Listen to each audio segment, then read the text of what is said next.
Good evening, everybody. Welcome to Loading Ready Run's Twitch Entertainment Channel network thing that we do here. I'm Beej. It's a bonus stream tonight while we do my anime roundup. It's just my anime roundup. It's not this is only my opinions and has nothing to do with what anybody else here at Loading Ready Run may or may not be watching anime wise or even like TV wise. I'm gonna warn you all right now. Well, I should say this is for 2021 summer, and we're very happy to have you all right here. If you like what you're seeing here on the channel, feel free to subscribe on Twitch. Feel free to subscribe on YouTube. You can even follow us on YouTube for the YouTube membership, or what's not follow, it's join the YouTube memberships. That's a thing you can do too. And there's the Patreon, patreon.com/loadingreadyrun. There's also the store.loadingreadyrun.com.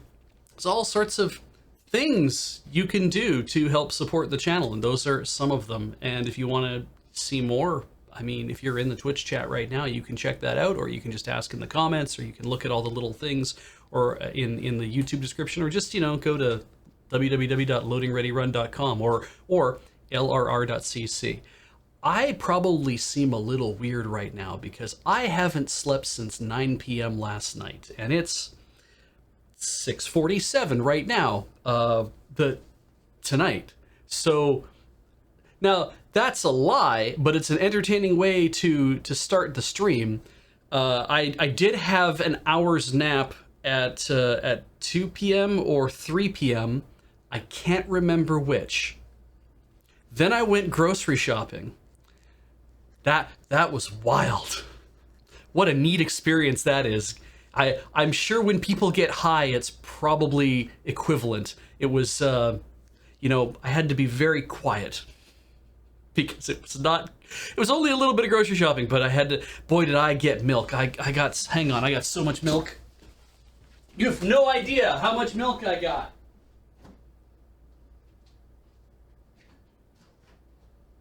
It's just jugs and jugs of milk. Milk lasts a long time, and we drink a lot of milk in the house. So yeah, it's not an unintended stream. Don't kick me off Twitch just yet. But I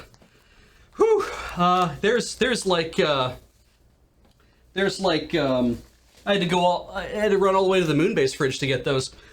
So, yeah, well, people are asking, why is the milk at the Moonbase? It's like, well, because I went grocery shopping and then came to the Moonbase to do the stream, because that's where Heather's doing the stream, so I had to come here to do the stream. And I have a whole raft of eggs. It's what I call whenever I get, like, the 30 egg pack that you can get. So I bought 30 eggs because we like to pickle eggs in our house. So I've got another 30 eggs because we're on the last jar, and I'm gonna have to boil some eggs and pickle some more eggs. And shit, I forgot to get pickling spice. I'll have to come up with a brand new pickling spice. I'll just have to guess at what goes into a pickling spice. It might be actually kind of fun. I'm gonna guess pepper, salt, sugar, pickling spice. Shit. Anyway, you're here to consume not my eggs. You're here to consume anime and my opinions on anime. Yeah, it was a good season. 2021 summer was a good season as far as I was concerned. There's probably lots of stuff that you watched that I didn't. There's probably some stuff that I watched that you didn't. I'm going to give you a heads up though here, and I don't know if I should be cagey about it or not, but well, let's put it this way. I like to time shift my anime, meaning that then I can watch it whenever I want, as opposed to waiting for my internet connection to actually be good. And so I have what I want to watch waiting for me on my Drobo, and then my Drobo died. and that was like, I don't know, a year and a half ago. I think it was maybe like only 6 weeks ago, but it feels like just freaking forever. And I was like, well, it's time to clean this up because my Drobo has not only just that, but a whole bunch of other backup stuff and everything. And if you've been, I don't know if you've heard me talk about this before, you're aware that I talked about that I need to get a new NAS. I might ask some people or whatever, but you've maybe heard a bit about that. And so thanks to a lot of, like, from my friends and some of you people in chat and Texan Reverend, who you all know, who helped me kind of get this stuff together. I moved from a Drobo 5N, which is what I was using before. I managed to, I borrowed a friend's Drobo who lives in Seattle. He had to mail it to me. So I could put my disk pack in that so I could actually access everything. And then I had to transfer it all off onto, onto my new system and or onto a holding drive in my new system, and then I had to move all those drives out of the Drobo and put them into the new system, and then move everything off of the holding drive onto all the other drives. And so I built this. I spent $1,160 on $1,200. Let's just say $1,200 US Canadian on building this new thing. Half of it was essentially just for the chassis. UNAS makes a really cool looking chassis, and I was like, I'm just going to use this because I want something like this, and why not do that? And so that also put some restrictions on what I could build a NAS out of. And I had been searching for parts myself, and like I say, Tex from Reverend, eventually I just asked him, hey, can you give me some recommendations of what I should be looking for? And then we priced more stuff out, and he's like, you're kind of looking at you're going over. And I'm like, sure, what should I be buying? And he says, buy something like this. And so I did, and it was really good. And put everything together, and it's now up on the shelf above my laundry, holding all of my digital data now, and which I'm pretty happy about. And then, of course, my work from home computer died, so I had to get a different work from home computer from the moon base so I could continue to work from home.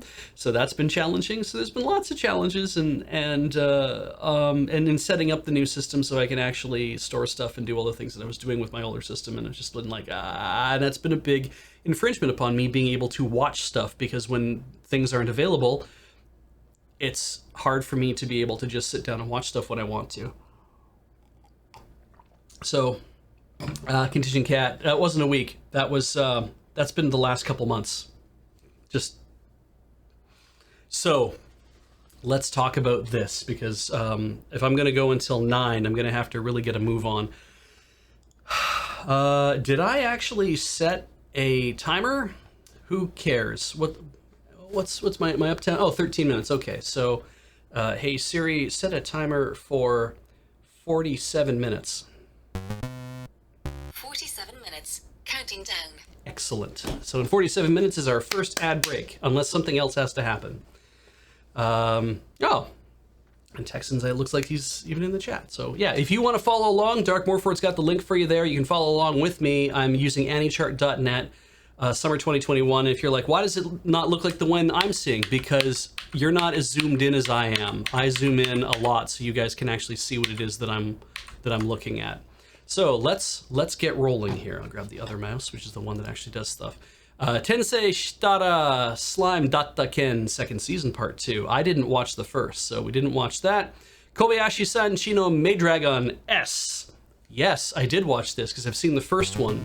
This is the one where we finally meet, oh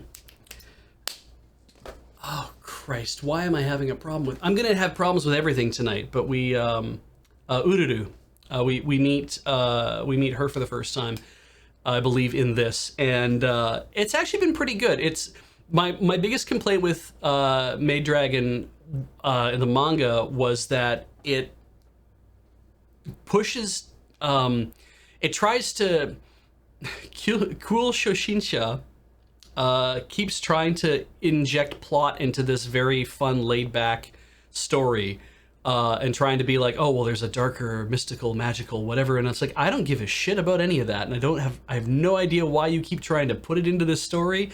I imagine it's your editor telling you to do that, because it doesn't make any sense, but, as Tark Morford mentioned, this is KyoAni. When the budget permits it, they're getting really into, hey, you know, we can make really cool looking action sequences, and there was some really cool looking stuff. But it was just a fun show, and it, you know, follows the manga, which I've been reading, and it's just fun to see it in motion. It's hard to pick a favorite dragon. I think Elma's still my favorite dragon out of all of them.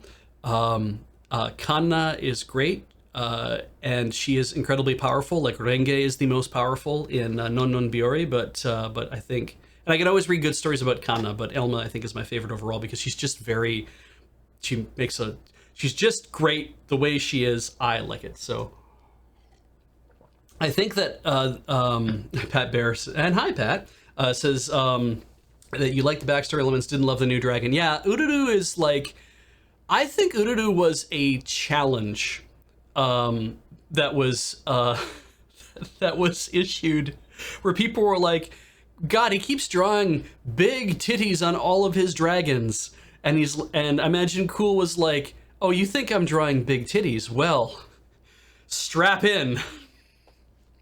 And Cool has drawn some big titty manga outside of this, even bigger than you can imagine. And this is just one of these things where it's like, I think it was one of those like, how big can I draw Power Girl's boobs until somebody starts to complain? That kind of, that's what it really feels like. So, but whatever. Vanitas no Card. Did I not put this in alphabetical order? I'm just realizing now it's not in alphabetical order. Jesus. Summer. Yes.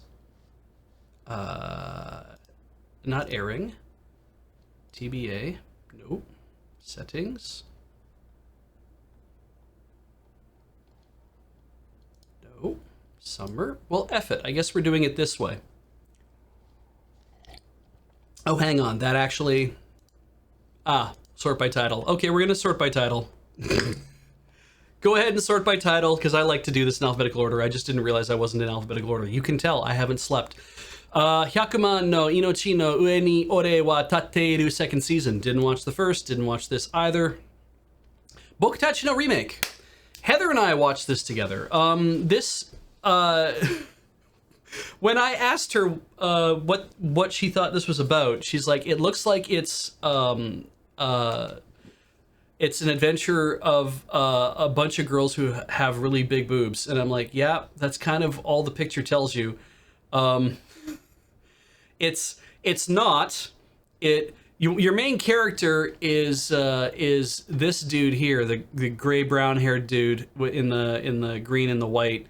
The secondary male characters also there. You have to understand that the four characters here, except for the redhead, the four characters on screen all live in a share house together. The whole point of the story is this dude wills himself back in time to redo part of his life, and it's I found it very frustrating from the get-go, because I was like, this is going to be one of these remake things where it's like, I go back in time, I make everything awesome, I have all the amazing things happen to me. But they managed to they managed to work in a couple of twists to the story that, while they're welcome, is what they are. It's like, I'm glad they did this, because if it was just this, I don't think I'd enjoy this.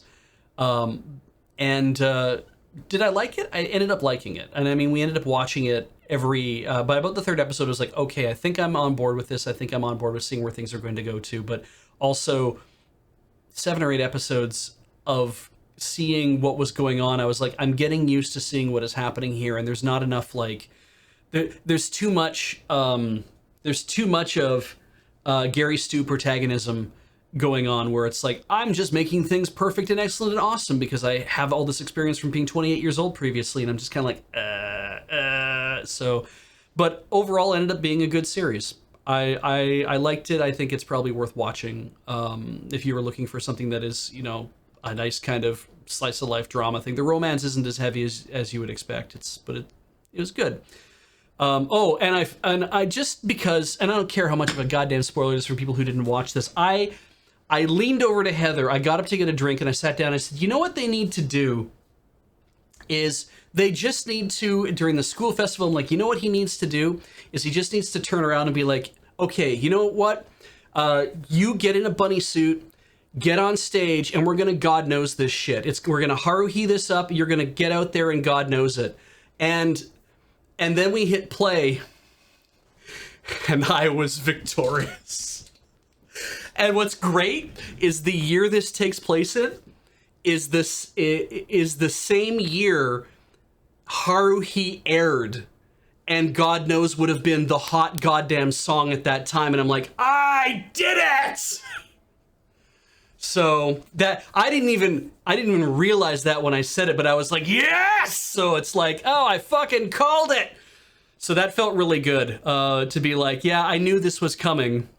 You could just tell from how it was being set up, and it felt amazing. So let's move on. Cheat Kusushi no Slow Life Isekai ni Tsukuro Drugstore. This is a very sensitive scroll wheel. I apologize for that. This is a story I was already reading. This is super laid back, not challenging at all. If you need like is it a healing anime? I don't know if it's a healing anime. But it's just kind of like, I'm gonna form a little harem, and it's fun in some ways. And the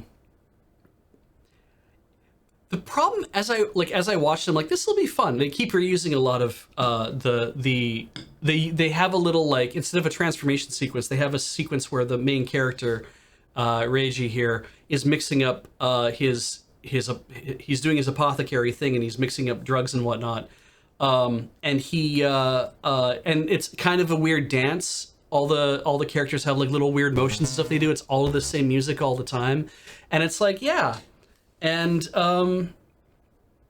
it's like, okay, it's fine. It was like, I was happy to watch it every week, and I'm reading it anyway, but I'm also like, but this is also kind of a little bit boring. Like, I was just like, it's a little too, it's very the slow life thing, and I think that's fine, but I'm like, it's a little too boring because it's a little too predictable about how these things are happening. That it didn't ever really seem like he was coming across anything that was going to be a real challenge for him, or that something unusual would have to happen, or he'd run into a bit of a problem, and it's kind of like, so. But overall, felt like a pretty good adaptation to me from what I could remember from reading parts of the manga. So yeah, not a bad show. Moving on. D side, Tramere, the animation. I did not watch this at all. Cheerful high school student. One day after his daily kickboxing practice, he gets bitten by a strange creature, has an unusual dream, and there are drops. I don't know what this is about. Didn't watch it. Deate Gobyo de Battle. Didn't watch that either. Genjitsu Shugi Yusha no O Kokusai Kenki. You will see this as, try to remember this, Beej. What is this called? How a Realist Hero Saved the Kingdom. I think I got this right. This was really good. And as far as isekai go, and as far as like overpowered high school student go, in that he doesn't have any abilities. Like, I mean, he has an ability, they give him an ability, but it's not the kind of ability that ultimately I think is that important. It's super good. I hope they make more of it, because there's supposed to be more coming, and I'm just like, this really felt, don't worry about the lion dude, you'll see him later, but this, I mean, the three in the back, you'll see them later. Who you're interested in the front is these two here, essentially. They're the ones who are the ones you're going to be the most interested in. But his whole thing is, I'm going to administratively reform how this kingdom works and make some decisions based on what I think is the most logical path forward, based on the fact that I read The Prince by Machiavelli. And if anybody has that sense of like, oh, well, The Prince by Machiavelli is Machiavelli's whole, it's like, oh, Machiavellian, you mean like, devious and conniving and cunning, and it's kind of like, maybe, like, I mean, sure, but my understanding is The Prince is also is a pretty good book at understanding how you would have to go about acting as the kind of decisions you have to make when you are a prince, like that kind of thing. And and I've never read it. And I probably should. It is interesting. I know it's been used as an administrative textbook in some classes to be like, we want you to read this to understand ethics, because you're gonna definitely start asking questions about ethics if you read this book. And that's the I think that's the idea they're taking here, is to be like, let's talk about, let's do I think that's the whole thing whenever people read The Prince, is that people have the most idea of like what the most facile read of it is, and it's like you're supposed to walk away having to think about lessons for it. It's not something you're supposed to read and be like, I'm supposed to do everything it says in this book. It's like, no, you're supposed to understand what this means, right? You're supposed to understand what the implications of these things are. It's kind of like this is tangential, but you come here for the tangents. It's like Dune, and I've only read Dune once, and I've read each of the 6 books only once. I haven't gone back and read them again, but I have been hanging out a lot in the Dune thread and Something Awful, and you get to read a lot of analysis from people who've read these books like 7 or 8 times, and the predominant accepted orthodoxy among the Orthodox Herpetarians is that Paul is the bad guy in Dune. If you want another facile read on what it is, and I didn't think about that in the beginning, because you read the first book and you're kind of like, oh wow, he's the hero and he did it, and it's like, yes, but what does it mean that he's done it? So you read Dune Messiah and you discover it's like, oh, he did it, and the implications. The 16 billion people dead as a result of the Fremen Jihad, and the fact that he's at the head of it, and the fact that he can do nothing to stop it, because the Fremen needed him to be their Messiah. They needed Muad'Dib to be their Messiah as a rallying point to basically rise up and push it back against the Emperor, and his whole plan, and Paul's plan of, we'll push against the Emperor. Will overthrow the Emperor, I'll install myself as the Emperor, like that kind of idea, that all that stuff is happening. And they're like, great, that's just what we need. And we're on it, because we control the spice, so we control the universe. But when Paul sees with his prescience, we're getting into things here, he sees with his prescience the golden path, he realizes he's not strong enough to actually see it through, because he doesn't feel like, he turned away from it, because he's like, all the terrible things that he'd have to do to make the golden path come true, and the golden path is to ensure humanity's future.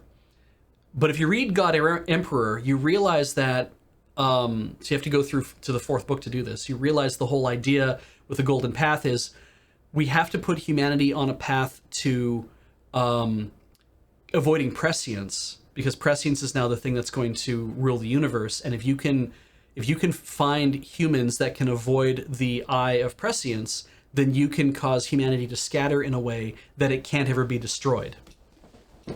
And that's what the golden path is. But what it needed was 3,000 years of tyrannical rule by a single emperor to breed people who could actually kill the emperor. So there's a lot of spoilers there for you. This is not that. This is not Dune. But what this is a lot of like, aha, my plan worked, or aha, I came up with a good plan and my plan worked. And it's like, yeah, and it's kind of a boring plan, but it kind of is a sensible plan. So this is a lot of fun to watch. I liked watching the animation of it. It was good. It was really good. So Winter has asked, so like the Asimov thing, but also not? Well, as my understanding is that Dune was written as Frank Herbert's response to Isaac Asimov's Foundation. And because the idea that Frank wanted to get across with Dune was that humanity will always go looking for a messiah, a hero, a benevolent dictator, and that those people don't trust them because they're not bringing what you think you're supposed to be getting from them. They're bringing you something else, even if they don't mean for that to happen. When you trust people who are like that, even if they have the best of intentions, or even if they understand what they're going to have to do, ultimately leads to heartache. So yeah, we're not here to discuss Dune though, obviously, but yeah, it's it was good. Okay, Get a Robo Arc. Didn't watch that. Thought about it because I'm like, well, this might be a way to jump into Get a Robo, but I did not see it up anywhere to watch that I was interested in going after, so I did not bother watching it. And really, mecha's not always been my thing, so Heian Seidai no Idaten Tachi. I didn't watch that either. Moving on. Higurashi no Nakukoro ni Sotsu. Well, I didn't watch Go. I'm not really interested in Higurashi, so and horror things are not my thing. So, Idolish 7 Third Beat. Again, didn't watch the thing. Aha, okay. Jahi-sama wa kujikenai. They're having a weird schedule, like episode 10 just showed, and of course we're getting 20, so the schedule's been like, they started a little late, they're going to end a little early is how it feels. It's really weird. I'm not sure why this is happening, but yeah. This is really, I like this show, but this can be hard to watch because you're meant to identify a bit with Jahi-sama here, the great Jahi. She's the Dark Realm second in command. This magical girl shows up and destroys the giant mana crystal that the Dark Realm has. And everyone gets transported to the, or at least all the human looking ones get transported to the human world. And so she's trying to figure out a way to revive the Dark Realm. That's actually literally, I think, what her shirt says. And she looks like a grade schooler. And when she was not looking like a grade schooler, when she was actually the second in command, she was like, had this hot body with like the very revealing, leather straps and titties and whatnot. But that's not what she looks like now. But she has a little mana crystal and she can change herself back into that. And the thing is, like, I watched this and I was like, I feel so bad for her. Oh my God. Because she's trying so hard and you really want her to do it. And you're like, oh, come on, Jahi, you can do it. But it sucks in a way because you're also like, you're watching her suffer and she's trying her best. And she's her own worst enemy in a lot of ways. And you just want her to be like, it's very much, there's a very moe thing at work here that you're like, I just want to protect the Dark Realm second in command so that she can be better. And it's like, Christ, I wish that if she would just talk to people, like be a little more forthright, she would have a way easier time. And I'm sitting there like, just say something, just talk to someone, say a thing.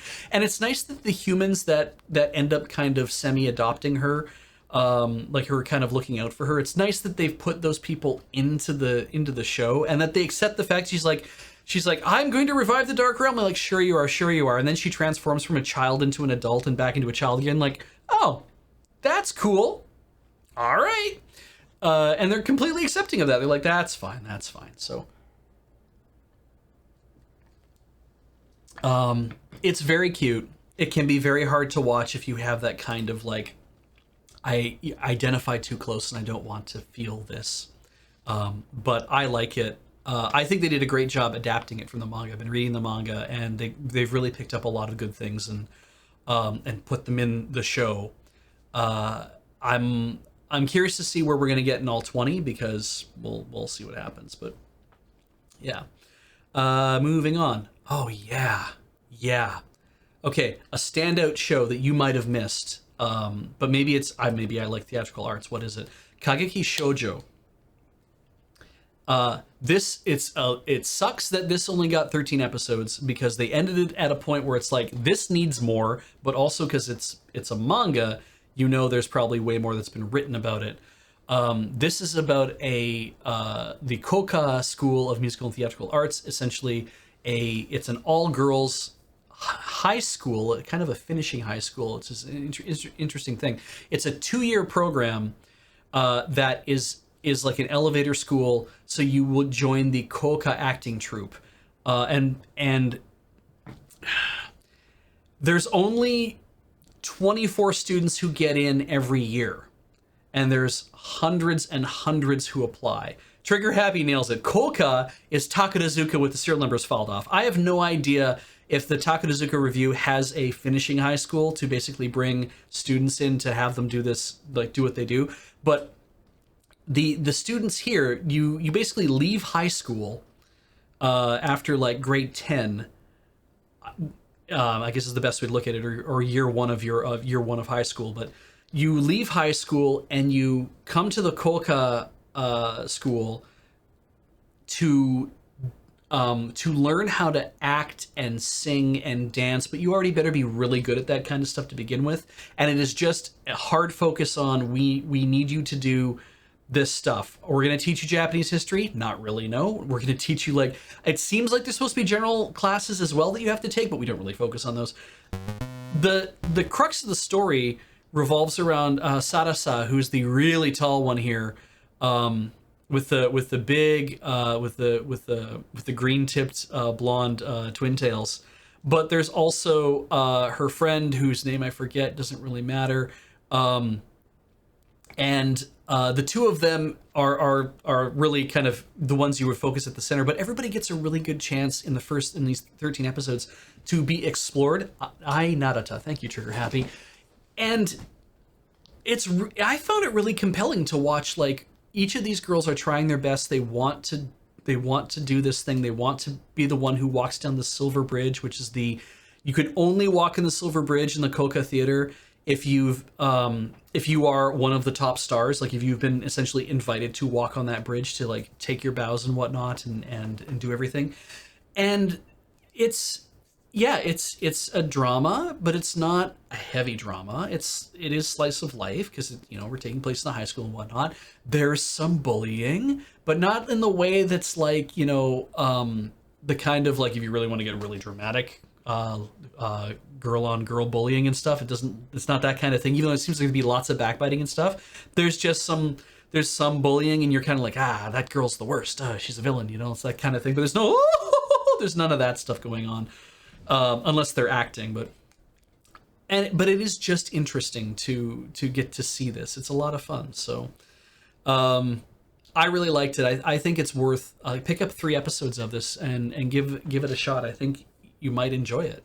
It is interesting, and it is also the 2 characters. Like I hear her thing. She was an idol, but now she's moved into this troupe.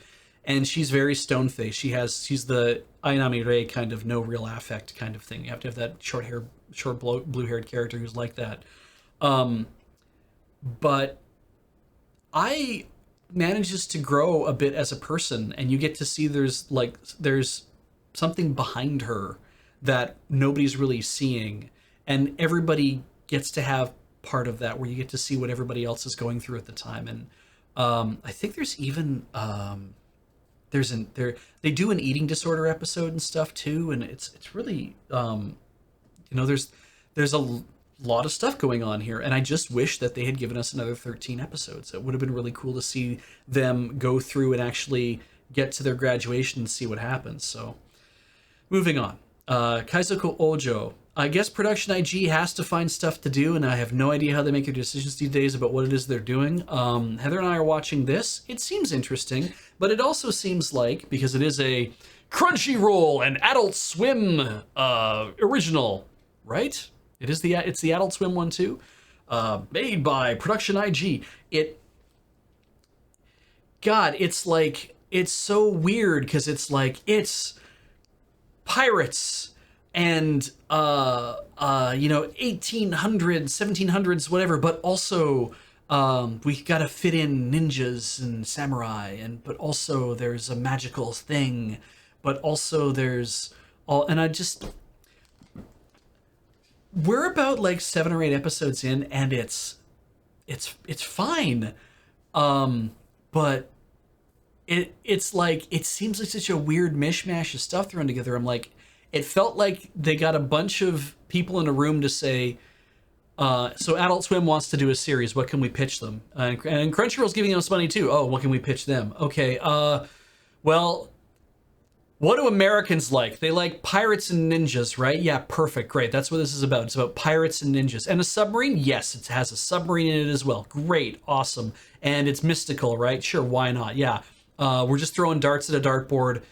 Somebody write a story. Like, it really seems like we're throwing all this shit together to see what's going to stick in them. And I mean, the word original is right there, right? Like, it's like, this is just a weird mash of stuff. I'm not saying it's a bad show. I just was really surprised to see what it was they were doing. And it is pretty interesting. Is it my favorite this season? No, but it is pretty interesting. I don't know what they're going to try to finish with it, because again, I don't know how far we are into it. I can't remember if I'm like 3 episodes or 4 episodes or 6 or whatever. Watch the first couple, see what you think. The first episode is maybe just actually like a really good amuse-bouche to just see, like, is this something I want to watch? Because there seems like there's lots going on. Kanojo mo Kanojo, I did not watch, even though I do like a good rom-com from time to time. I was just not really, I was not really interested. So moving on. There's Kobayashi, which we talked about. Love Live Superstar, which I'm not a Love Live person. Magia Record, Mahoujo Shoujo, Mahotoka Magica God Insects, didn't watch that. Bahoka Koko no Yutose. No, did not watch this either. Megami Ryo no Ryobokun, tried watching this because I was reading the manga. This is again one of these instances where booby manga sometimes just does not translate so well to anime, where it's like, I like a good booby manga. This is a really, yeah, holy shit, when you watch it, you get to see it animated, you get to see what everyone's doing. It's like, this is very just really pandering. I'm not really a fan of, am I really reading this manga? Is this actually what's going on? Like, holy crap. So, yeah. Anyway. Mayq Black Company, I did not watch this. Yeah, did not watch that. Nighthead 2041, did not watch that. Aha, yes, second season of Otome Game no Hamatsu Flag Shikanai Akuyaku Reijo ni Tensei Shite Shimatta. It's known over here as My Next Life is a Villainess. All roads lead to ruin, destruction. Anyway, Hamefuda. This has also been known as Bakarina because Katarina is the main character, and she's a little oblivious to the harem she's creating around herself. But all roads lead to doom. Thank you. But Hamefuda is what they use as the actual. I think they even use that's the hashtag Hamefuda X. I don't know why they picked X or cross or whatever they picked, but that's what they picked. If you like the first season, which is fun, it is a lot of fun. It's a girl who gets reincarnated into an otome game, and she's the villainess, and she realizes she has to change her future. So she's like, I have to start learning how to be a farmer, and try to misdirect everybody into not caring about me. Now, funny thing about Hamefuda, as I found out recently, is that the original web novel, I think it's the web novel. I don't think it's a light novel, but I think it's the web novel.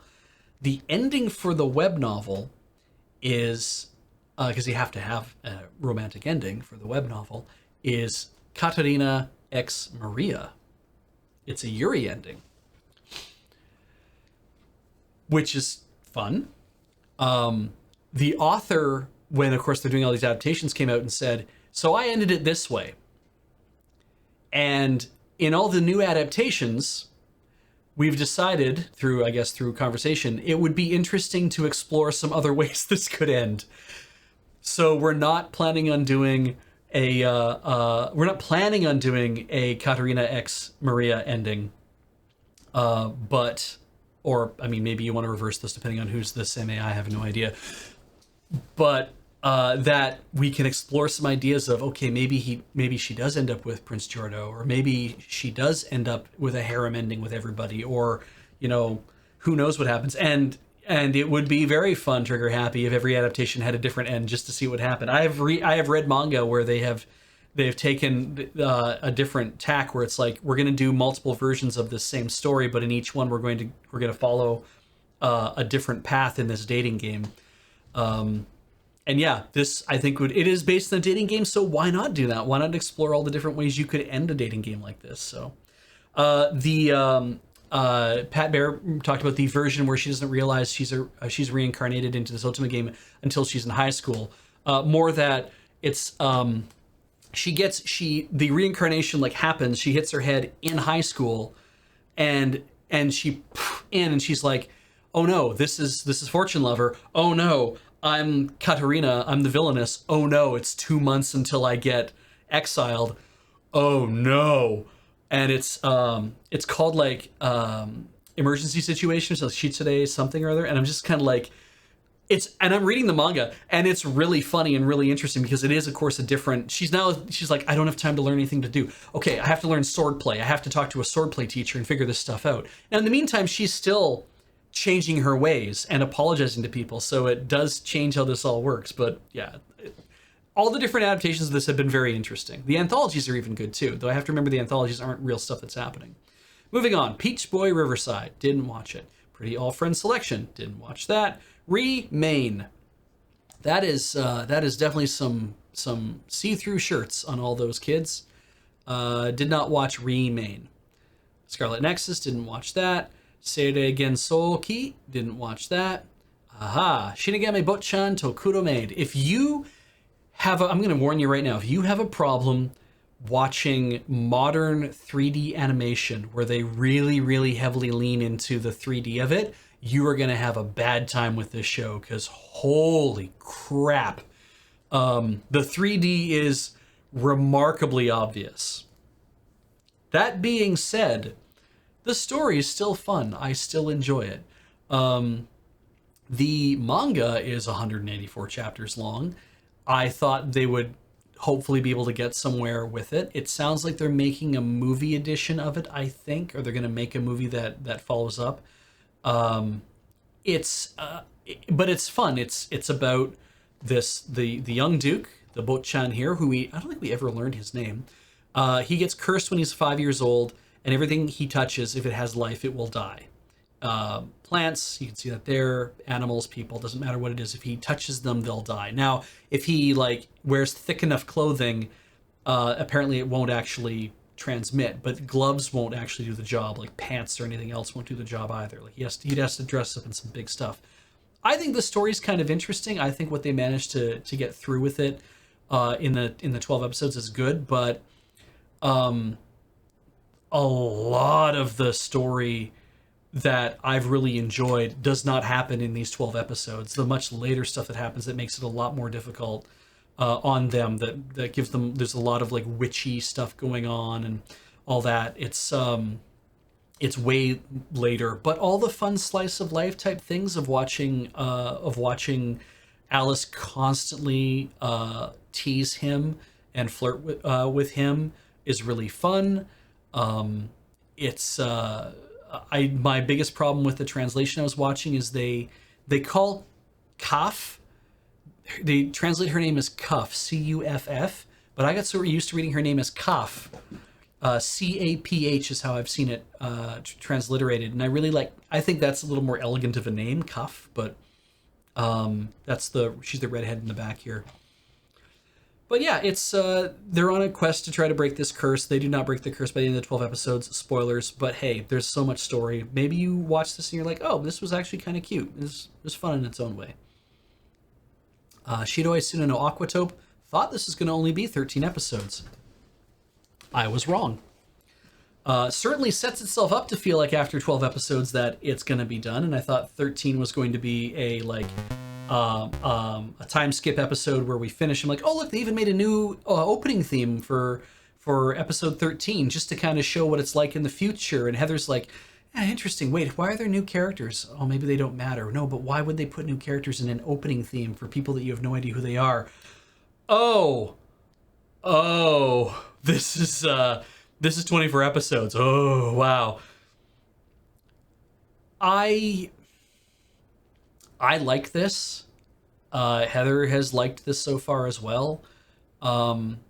I think it will be interesting to see how. I mean, we're invested because we're going to see how it plays out, and I do like a good progressive animation works. Right, PA Works has done some good stuff about here's what it's like to be, a girl who has a job, be they in high school or be they adults, and this one does both. But it's also, now that we're into the second season of it, or the second cour of it, I guess is a better way to refer to it. It's, oh on episode 13, I think is what we watched recently. Episode 13 was largely unsatisfying for me because we're seeing a lot of people acting like dicks for no reason.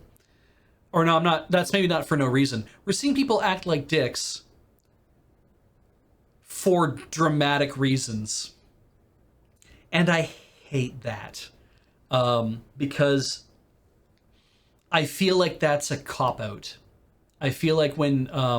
I should probably just explain my problem. We get... In episode 13, we get to meet one of the assistant directors of the new aquarium.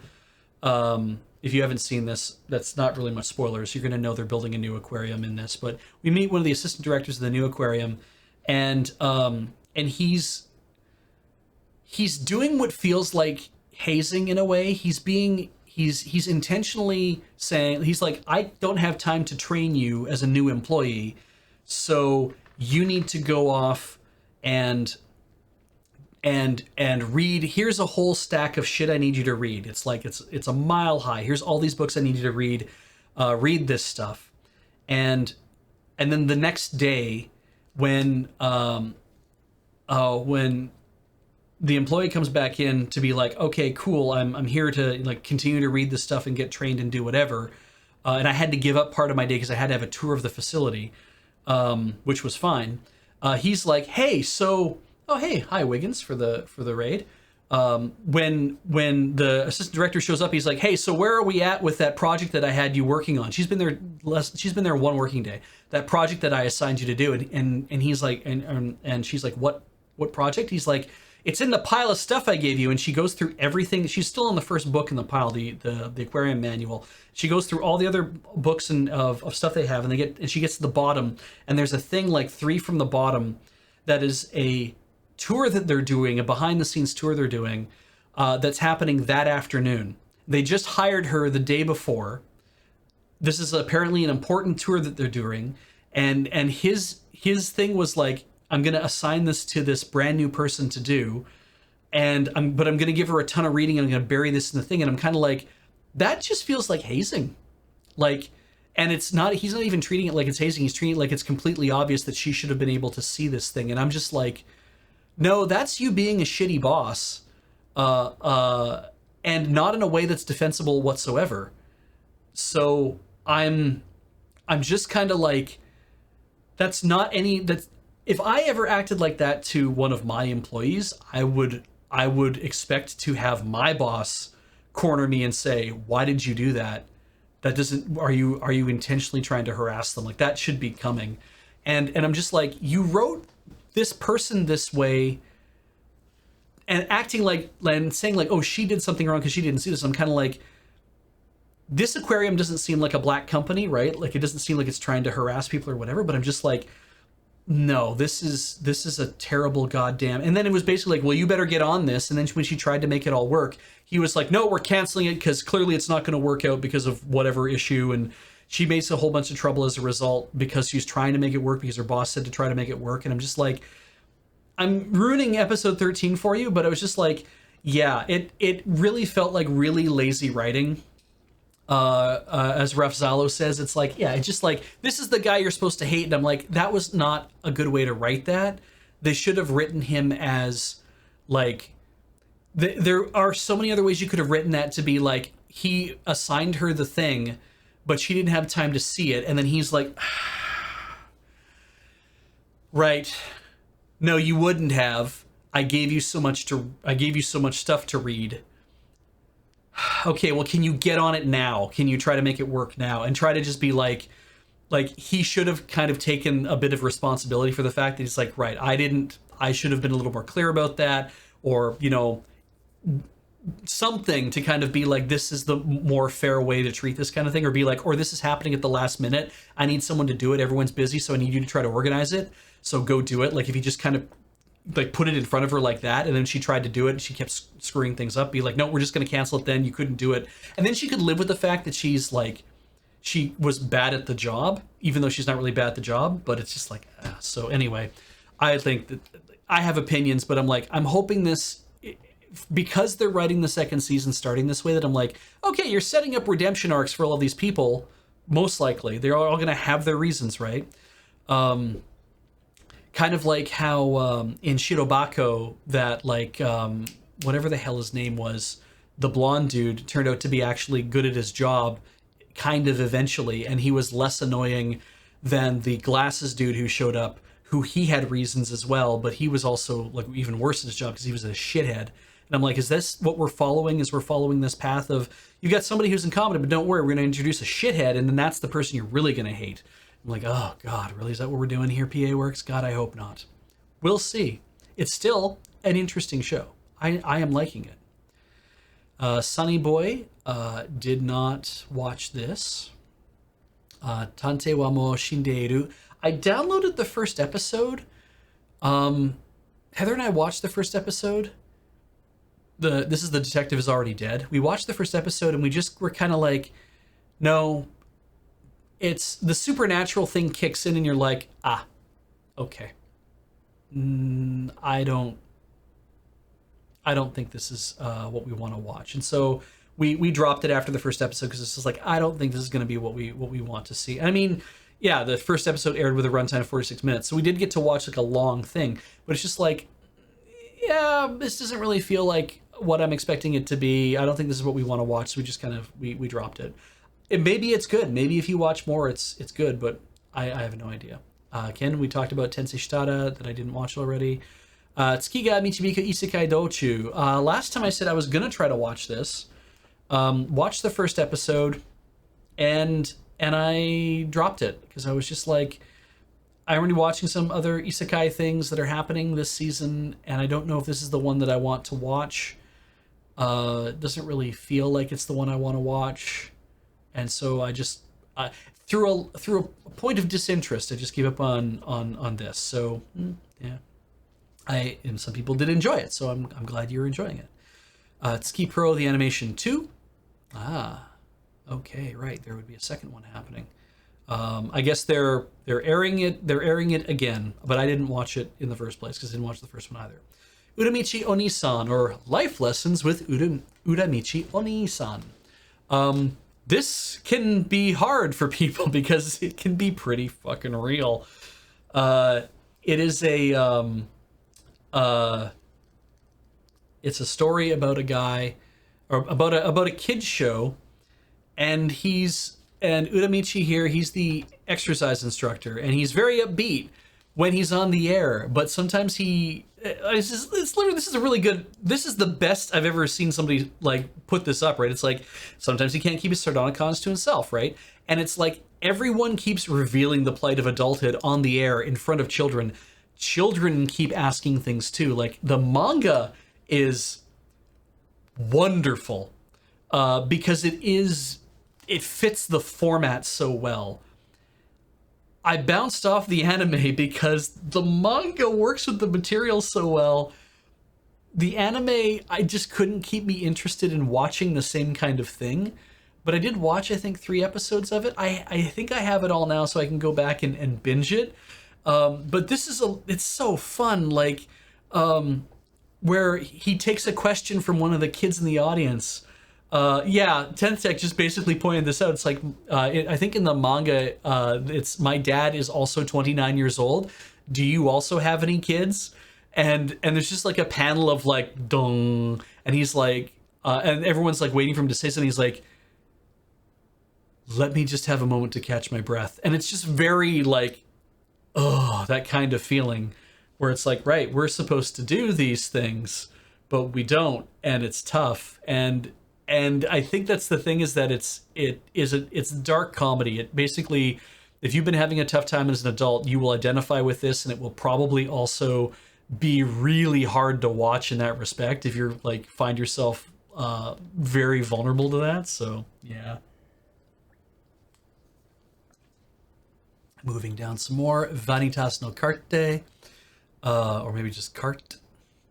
I didn't watch this.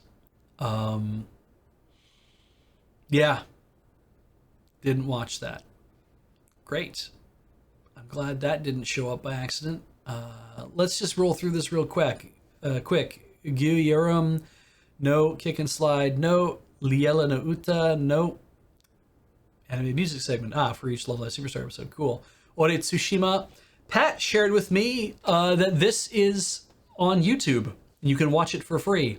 Go do that. Why not? There's actually a there's this version of it with the brown cat version of Tsushima, and then there's also the gray cat version.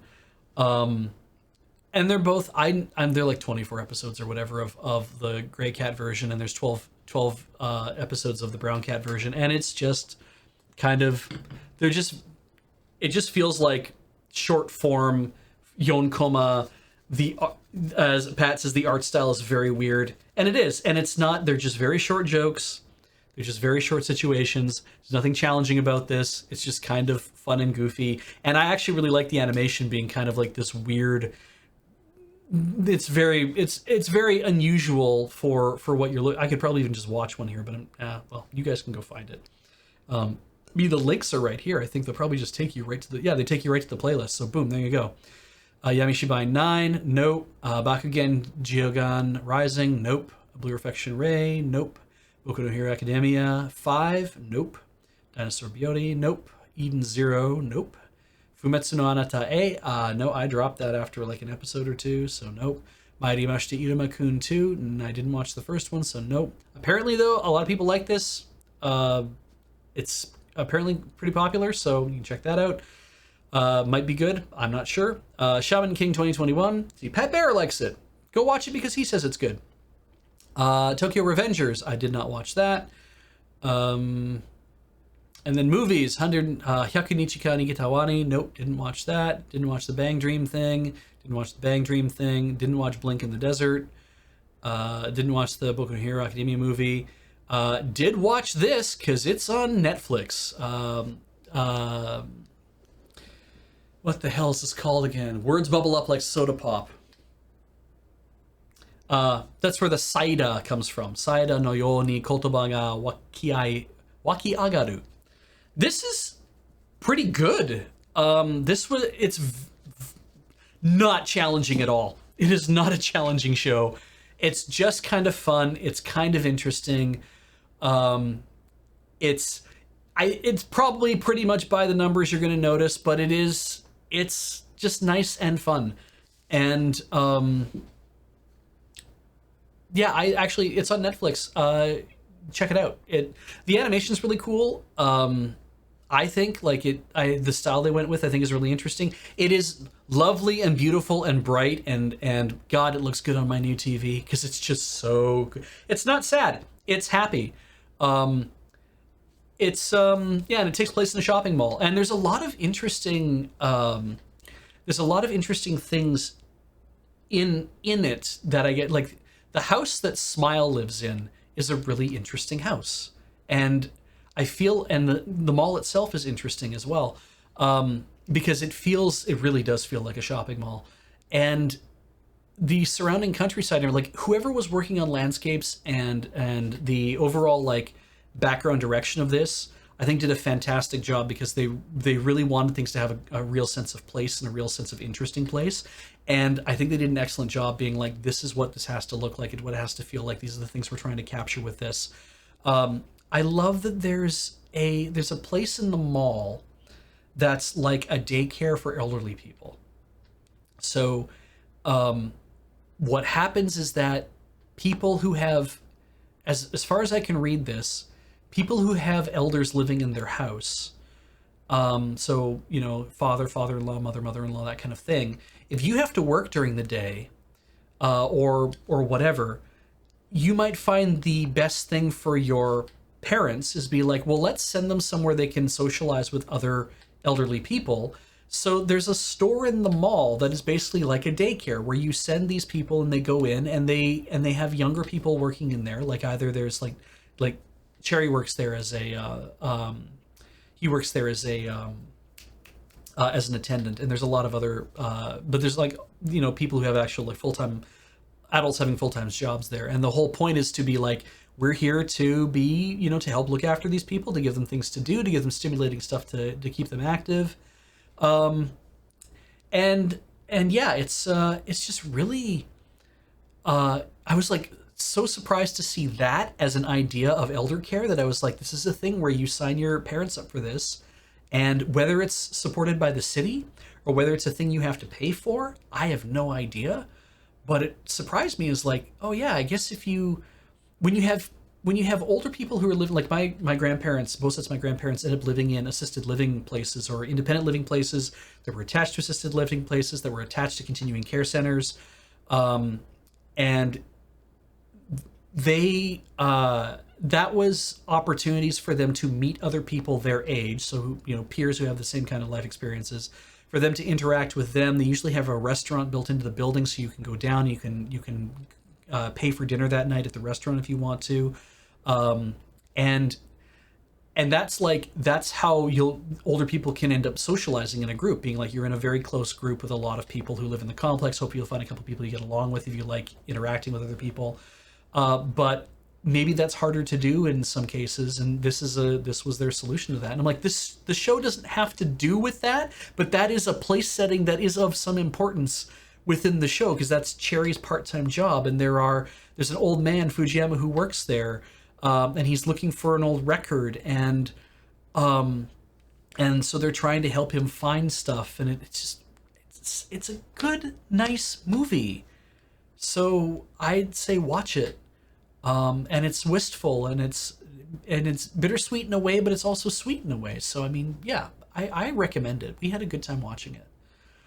It's on Netflix in Canada, which means that it's probably on Netflix in the United States. I don't know if that's always true or not, but generally Canada doesn't get stuff right away. So if we have it, I assume most places in the world will have it.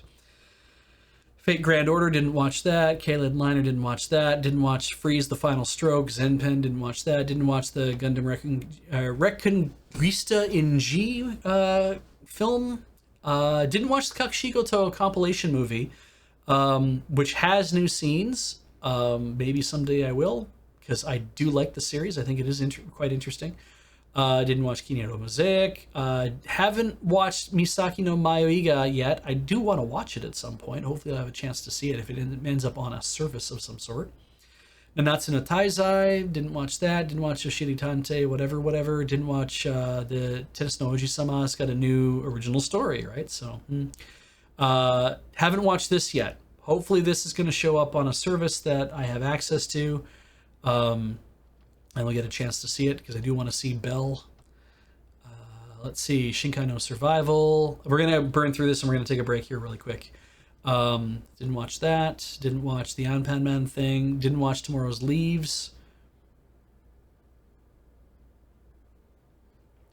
Didn't really even know what this is about, but apparently it's a special project made for the Tokyo 2020 Olympic Games. But didn't watch that. Didn't watch Voyager. And then any OVAs, Alice Gear Age, didn't watch this. It's an adaptation of a 3D smartphone shooting game. Sure. Didn't watch Assault Lily Fruits. Didn't watch Tilly Rise's short anime. Didn't watch the Azure Lane, Boobs on Boobs, whatever. Didn't watch the Biohazard, whatever. Or the Blue Friction Race spinoff, or the Celia Sensei thing, or that thing, or this thing, which is cute, that because I believe I did play book 2 of Fire Emblem Heroes, so I would probably enjoy this, but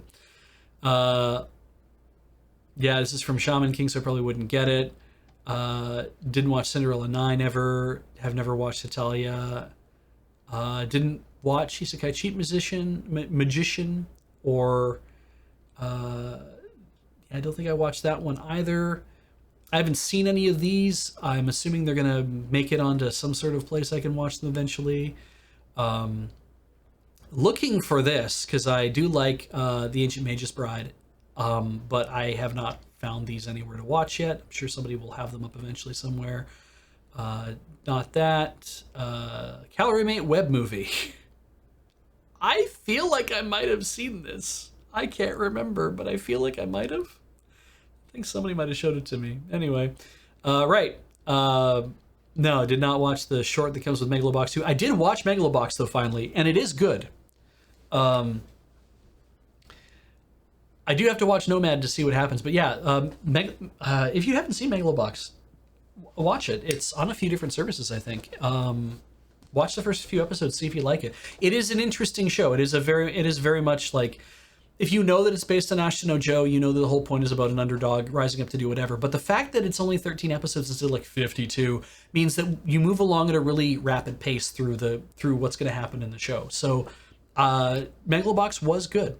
Watch it when you are like, oh, I could really use something to watch. I could really go for like sports anime of some sort. That's kind of, you're by the numbers, whatever, but feels modern, because it does.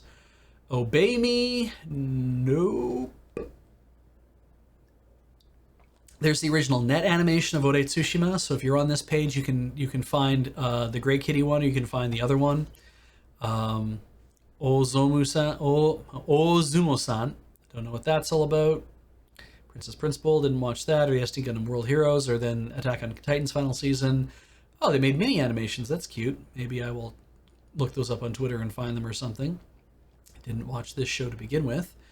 Summer Meets God, Rick Meets Evil. Oh, okay, new Rick and Morty short. I watched the first Rick and Morty short that the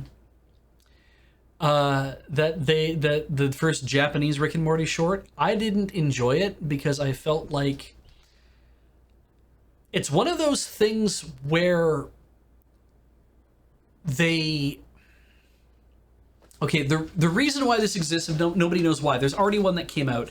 Adult Swim went, and I think they went to Takashi Sano. I can't remember who they went to, but they went to a director who'd done stuff before and said, do you want to make a Rick and Morty thing? And they're like, hell yeah, I want to make a Rick and Morty anime. Sure, I will totally do that.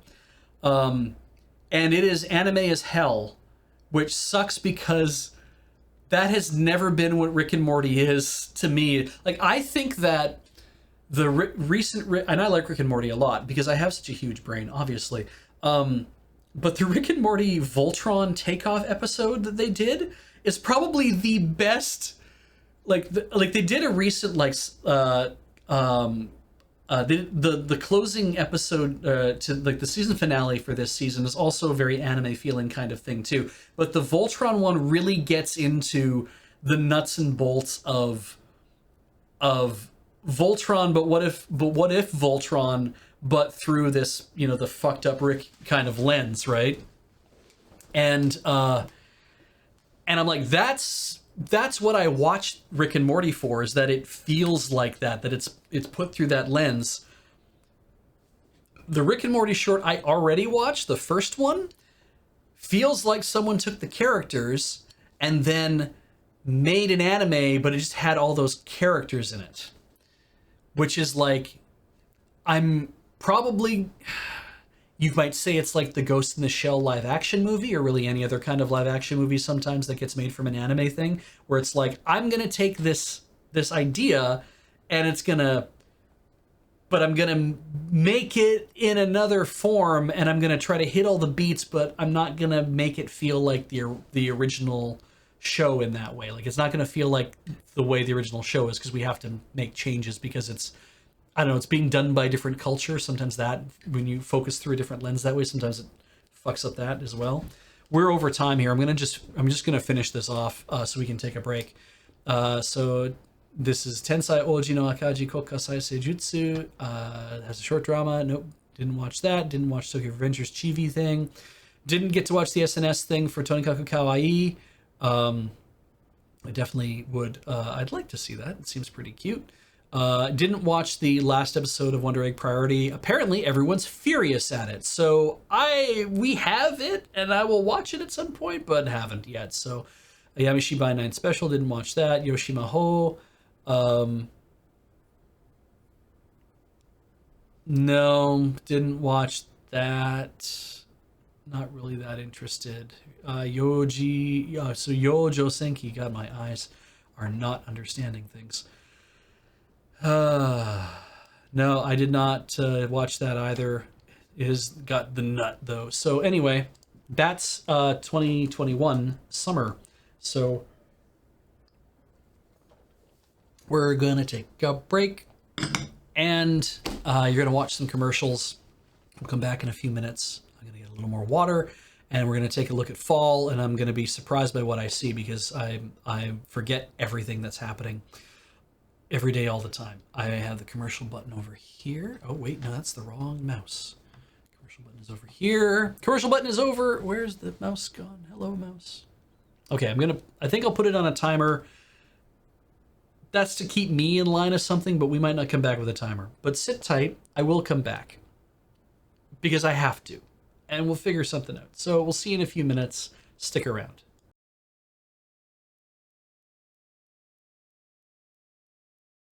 All right, here we go.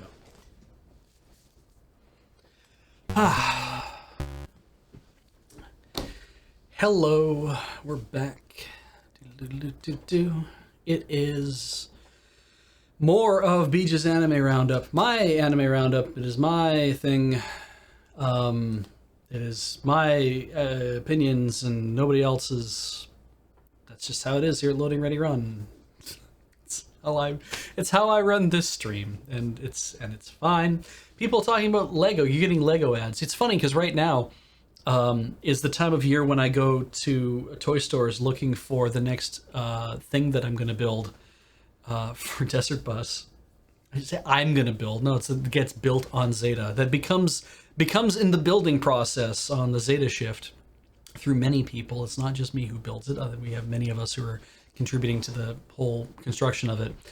Yeah, pickings are slim. I did find interestingly that Mega Constructs has moved into Masters of the Universe now, and they have a Battle Cat that's like 600 pieces, and I'm like, oh god. I was walking around Walmart looking at stuff, and what's interesting to me, because it's probably not to you because of my age, I was walking down an aisle and saw the real Ghostbusters Fearsome Flush toy, and I looked at it and I was like, what box from the 1980s did they dig this thing out of? Because it looks so much like it actually looked wrong. Like, I looked at it and I'm like, this looks like the kind of shit you mock up to put in a movie when you need to show off toys, that you're just like, oh, but I can't show toys that are like real, so we have to print fake backer cards that are just a little too big and that don't have enough words and stuff on them. And it just really felt like, oh, this is odd. And I'm like, there's no, and I reach down, I pick it up and I turn it over and I look on the back because I look at the bottom like, Kenner? Are you kidding me? Kenner's not around anymore. And I flip it over and look on the back. There's the Kenner logo again. And there's the Mattel logo. I'm like, ah. And I see copyright 2021. And this is a retro series. The Ecto 1 is available and this Fearsome Flush toy is available. You can get all the original The Real Ghostbusters toys these days because Mattel is doing this whole retro thing. And I'm like, I wonder. And I walk down another aisle because Masters of the Universe Revelations is coming out, whatever it is. And there's a whole bunch of Motu toys from the 80s, the shit I played with. There was a Ram Man there, and I'm like, oh my god, I had Ram Man. I could buy Ram Man again, brand new on a backer card. Again, a little bit weird of a size. And I'm just like, and also like not enough French on the package, but enough French that it seems correct, but I'm like, still doesn't seem quite right. And I'm like, the card seems like it should be smaller. It seems awfully, because I'm like, normally things are like, you pick it up and you're like, oh, it seems smaller than I remember because you were a child, right? And I'm like, no, everything seems a lot bigger than I remember. They should have been smaller, but I'm just kind of blown away by that. And you can get a Battle Cat, but of course the original Battle Cat, Cringer didn't move. He was just like posed in one position and you just put He-Man on his back and hooray. And it's like, no, the Battle Cats now, they say on them modern posability, retro play, and he has posable limbs and a head that twists now, and you can put all the stuff on him. And you can get like He-Man and Skeletor and Evelyn and whatnot, but you can also get battle damage, like battle armor He-Man and battle armor Skeletor. And like, those were very popular because they had the breastplate that when you tapped it, the breastplate flipped over to show like a scar on it, and you tapped it again, it would flip over one more time and show 2 scars on it. And it was like, it was so cool to have a toy that did stuff. So yeah. Anyway. Let's talk about anime. That was me toy shopping, and that was fun to be able to do. To see, like, oh, stuff from my youth that they've just put out again. So, 8686, part 86, not watching it. Blade Runner Black Lotus. I'm going to try to watch this. I do want to see what happens. I'm interested to see what it's supposed to happen, so we'll see. It is, like, it's Blade Runner, right? Like 2032, so it's taking place at a time that is not the Denis Villeneuve movie. It is happening before that. I'm sure it's going to look super rad. Maybe I don't know much about Sola Digital Arts. Maybe they're amazing, but yeah, we'll see. Anyway, Build Divide Code Black. No, that is a kid's toy thing. Something, I bet. Not watching that. Oh look, Card Show. Not watching that. Deep Insanity: The Lost Child. Madness and Unawakening Sleep. Randolph Syndrome. This new illness is slowly but steadily approaching humanity, causing the huge underground world asylum that appeared in Antarctica. Strange creatures different from the Earth. I don't think this is going to be my jam. Yeah, I don't think it's going to be my jam. This is going to, again, this might feel a little fast compared to some other ones, guys. I assume it's because I'm kind of making a lot of snap decisions, it seems. Like, I'll see a thing and be like, I don't think I'm going to be into that, so we move on. And maybe that's, thank you for that. Yeah, yes, I blessed you with my sneeze. We have Jubale 1. How long does the stream last usually? It's been 3 hours in the past. I hope it's not. Maybe it won't be this time. Digimon Ghost Game. Not watching that. Not really a Digimon fan. Gyakuten Sekkai no Denshi Shoujo. Conquered by alternate world invaders, Japan's the shadow of once was. Manga, anime, idols, and more are censored by the spell universe overlords, or so it seems. In the less than legal stores of Akihabara, Hosomichi joins a group of female freedom fighters made up of pilots and otakus, which seems super fun, and Lark is doing it. And it might be really fun. I'm not sure. I don't know if I'm gonna watch that or not. Maybe I'll pick up an episode. Not really sure. Hanyo no Yashihime Nino Show. It's the second Yashihime season. Heather and I dropped the first one. I don't think we're gonna watch the second one. Yes, Restaurant to Another World. Isekai Shokudo. This was fun when I first watched it. It is, though, very much just like, hey, walk in a door here. We're gonna set up a random thing that is happening in this other world, and they're gonna walk through the door and sit down and eat some Japanese food or Western food or whatever, and they're going to have an interesting experience as a result of it. And it's just very, yes, never watch an empty stomach, as Rosen Phoenix says. Epil Myth says, the first one, you like it because of the simplicity, and I agree. That's what, about this, it's a very straightforward show, very simple. This is I think this is just good, and I will probably watch it again.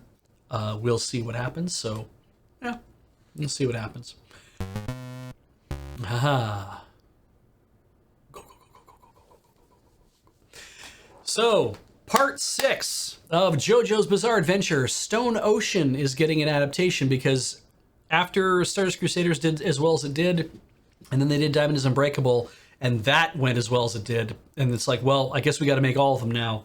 So, Golden Wind was a very interesting series, and I think David Production knows they're kind of locked into this, like, we're going to just make money on this. That's what's going to happen.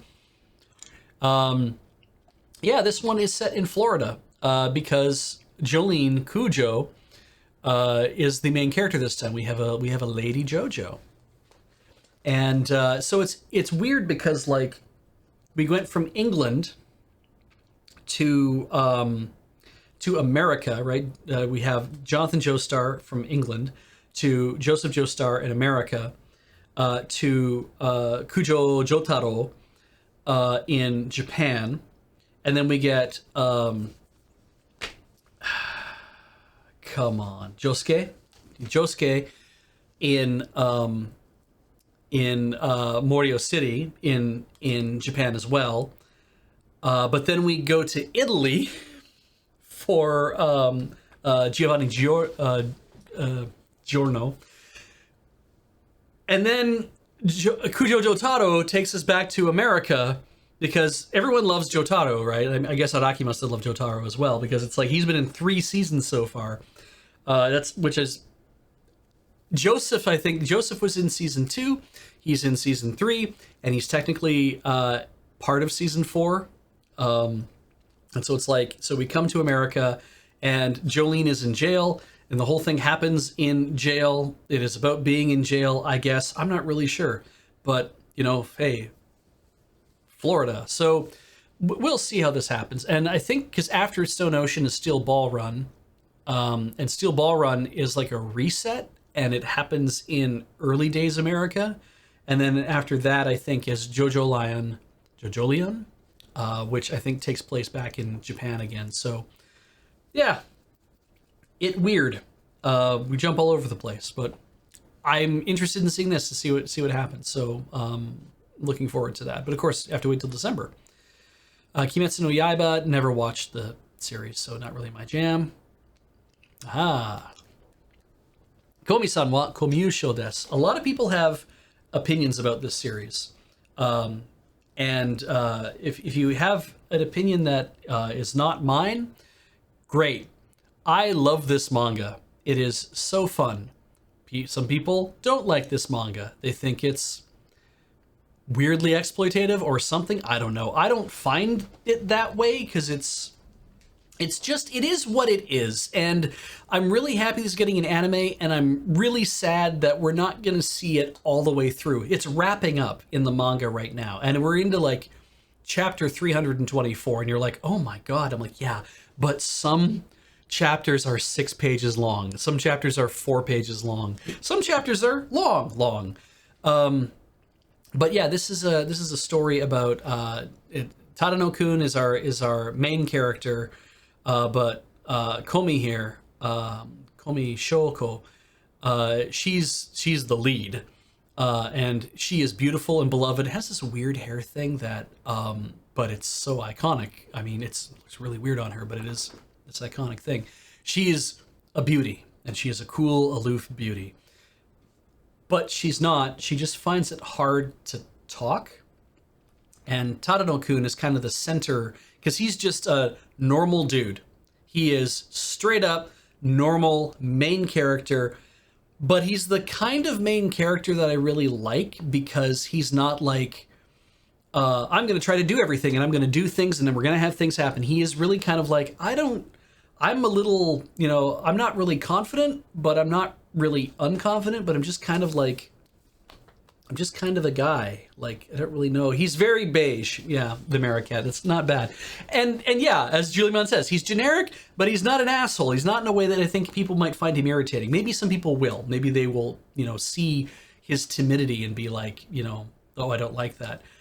One of my favorite characters, and that is very hard for people because a lot of people don't like this character, is Osana Najimi, which literally means childhood friend. All of the names in this series are all puns.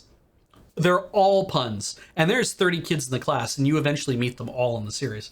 But Osana Najimi, who is this person here, it is very clear. We don't know if Najimi is male or female. And at some point, people just stop trying to figure that out. And that's interesting in a way, because Osana Najimi is also is the goofy, high-octane center of shenanigans that happen in this class, because this is a comedy series. Keep that in mind. And I love Najimi, and I love that we've never come down on saying, oh, Najimi is this or Najimi is that. Probably just very easy to read. Start by reading Najimi as non-binary and just go from there and see what happens. There were some unfortunate translations from when this got started where people kept writing she, he, where they write a she with a slash in it, or writing she/he. And I was just kind of like, at some point, you're just going to have to start saying they. Please just start using they pronouns. Just make it easy, because if we're not supposed to know if they're one of two binary sexes, then make them non-binary. Give us a generic pronoun. It'll be fine. And eventually I think that the translation teams finally woke up to this and said, we just got to start using they, them. So yeah, it's wild.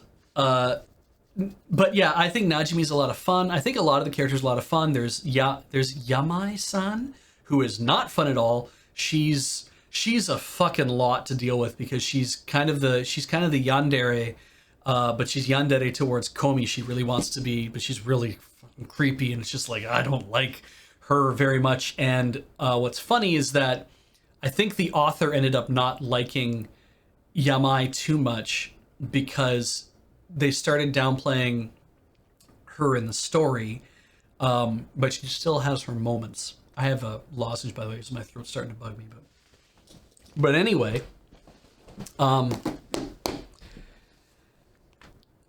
it's a fun show, and it definitely, like, I haven't gone back and read the beginning of the manga in a very long time, so maybe I'll watch the anime and realize that I'm like, oh yeah, I can see how you might bounce off this, yes. But so I'm eager to go and watch the anime because I've been waiting to see how they're gonna actually localize this. And yeah, I am looking totally forward to getting a chance to sit down and watching this. And it's on Netflix. Oh, cool. Maybe that'll even be in my country. Who knows? We'll see what they do with the subtitles. I love that also the tell for Najimi is that Najimi's wearing the tie, which is what all the boys wear, but Najimi also wears the skirt, which is what the girls wear, which is why nobody can pin them down. It's so great. It's like So it's like, cool. Yeah, do that thing. Do the Utena thing, right? Mix and match the wardrobe. Wear whatever the hell you want. Have fun with it. I think actually there's been a couple of schools in Japan recently that have said, okay, this is the uniform. As long as you wear anything that's the uniform, you're fine. Do you identify as male, but you want to wear the skirt? Great. It's part of the uniform. Wear it. We are not going to hassle you about that. If you identify female and you want to wear the pants, do it. If you identify as neither or gender fluid or something else, it's like Japan's kind of like, we don't want to think about that a lot of times, but it's like, we're not going to make an issue about anybody wearing whatever it is they want to wear and however they want to present. That's only a few schools where they're doing that. It's not everywhere, but there's a couple schools where they're doing it. And it's like, you can see the cracks forming in this very long-standing attitude. So that, like, my heart grew 3 sizes that day when I saw it. I'm like, that's really good, and I hope that leads to like a lot more acceptance of that, of people who don't fit the norm, right? Let's get outside of that and let's let everything be the norm. But anyway, let's move on. Kyokai Senki. I wasn't planning on watching this because mecha fantasy wasn't really a thing that I was that interested in watching. There's just something about the whole Japan dominated, divided and ruled. Japanese people spent their days as process subjugated citizens and became the front line of the world. And I'm just kind of like, I have this feeling this is one of these, like, I just have this sense that it's one of these stories where it's like, oh, this is a right-wingers, this is an ultra right-wing fantasy of heavy nationalism where the Japanese people who are fighting on the front line and doing whatever eventually, it's like, hey, throw themselves in the battle to reclaim Japan. And this idea of, we need to have a strong standing army, and if we see how important it is that we did, it's like, yeah, it might just be that kind of thing. And there is some anime that does a really good job of painting over the underlying fascism. Some people have said Attack on Titan is like that. I'm not entirely certain. Some people have said The Irregular at the Magic School is like that. Again, I haven't watched that. Gate, a lot of those things. Like, I've heard a lot of series that are like, oh, they have very heavy fascist undertones, and we paint them in a way so that you don't actually see it, but it's meant to make the idea palatable. And I'm just kind of like, I'm not really into like that kind of thing. And if I'm gonna see it, it's like the moment I see it, I'll be like, ah, fuck. So I don't want to watch a show about that's glorifying fascism, right? So, I mean, sometimes though you watch when you're like, oh yeah, okay, I'm learning something from this, that you can see these things. But anyway, moving on. Kyuketsuki Sugushinu. I don't think I'm gonna watch this. Though it seems interesting, right? Legendary vampire Ronaldo finds an unlikely and unwilling ally in Draluk. The world's weakest vampire turns to dust at the slightest attack. I think I've heard of this even before. Hilarious misadventures. Okay, cool. Axe wielding editors. Don't know why. Sure, whatever. Might be fun. It looks like it's a comedy. It's a comedy. So, yeah. Good. Yes. Looking forward to Lupin the Third Part 6. It is Lupin the Third with Sherlock Holmes. You know what? Sometimes I have a problem with like all the times that we see Sherlock Holmes stuff get made as anime, but hey, they're gonna do Lupin versus Sherlock Holmes. Go nuts. I think it'll be fun. I mean, all the recent Lupins, Part 4, Part 5, have been very fun.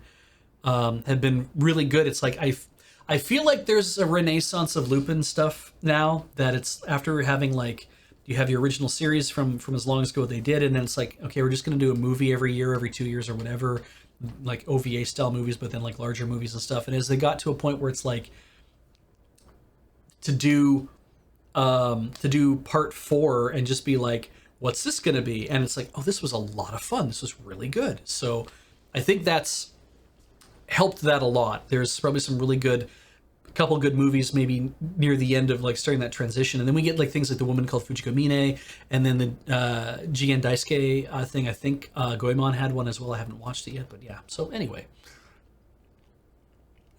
Megaton Q Musashi.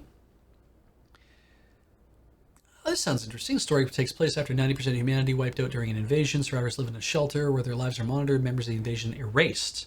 3 teenagers from the shelter are chosen to pilot 3 machines combined to form the Musashi robot, made of a material called Megatronium alloy.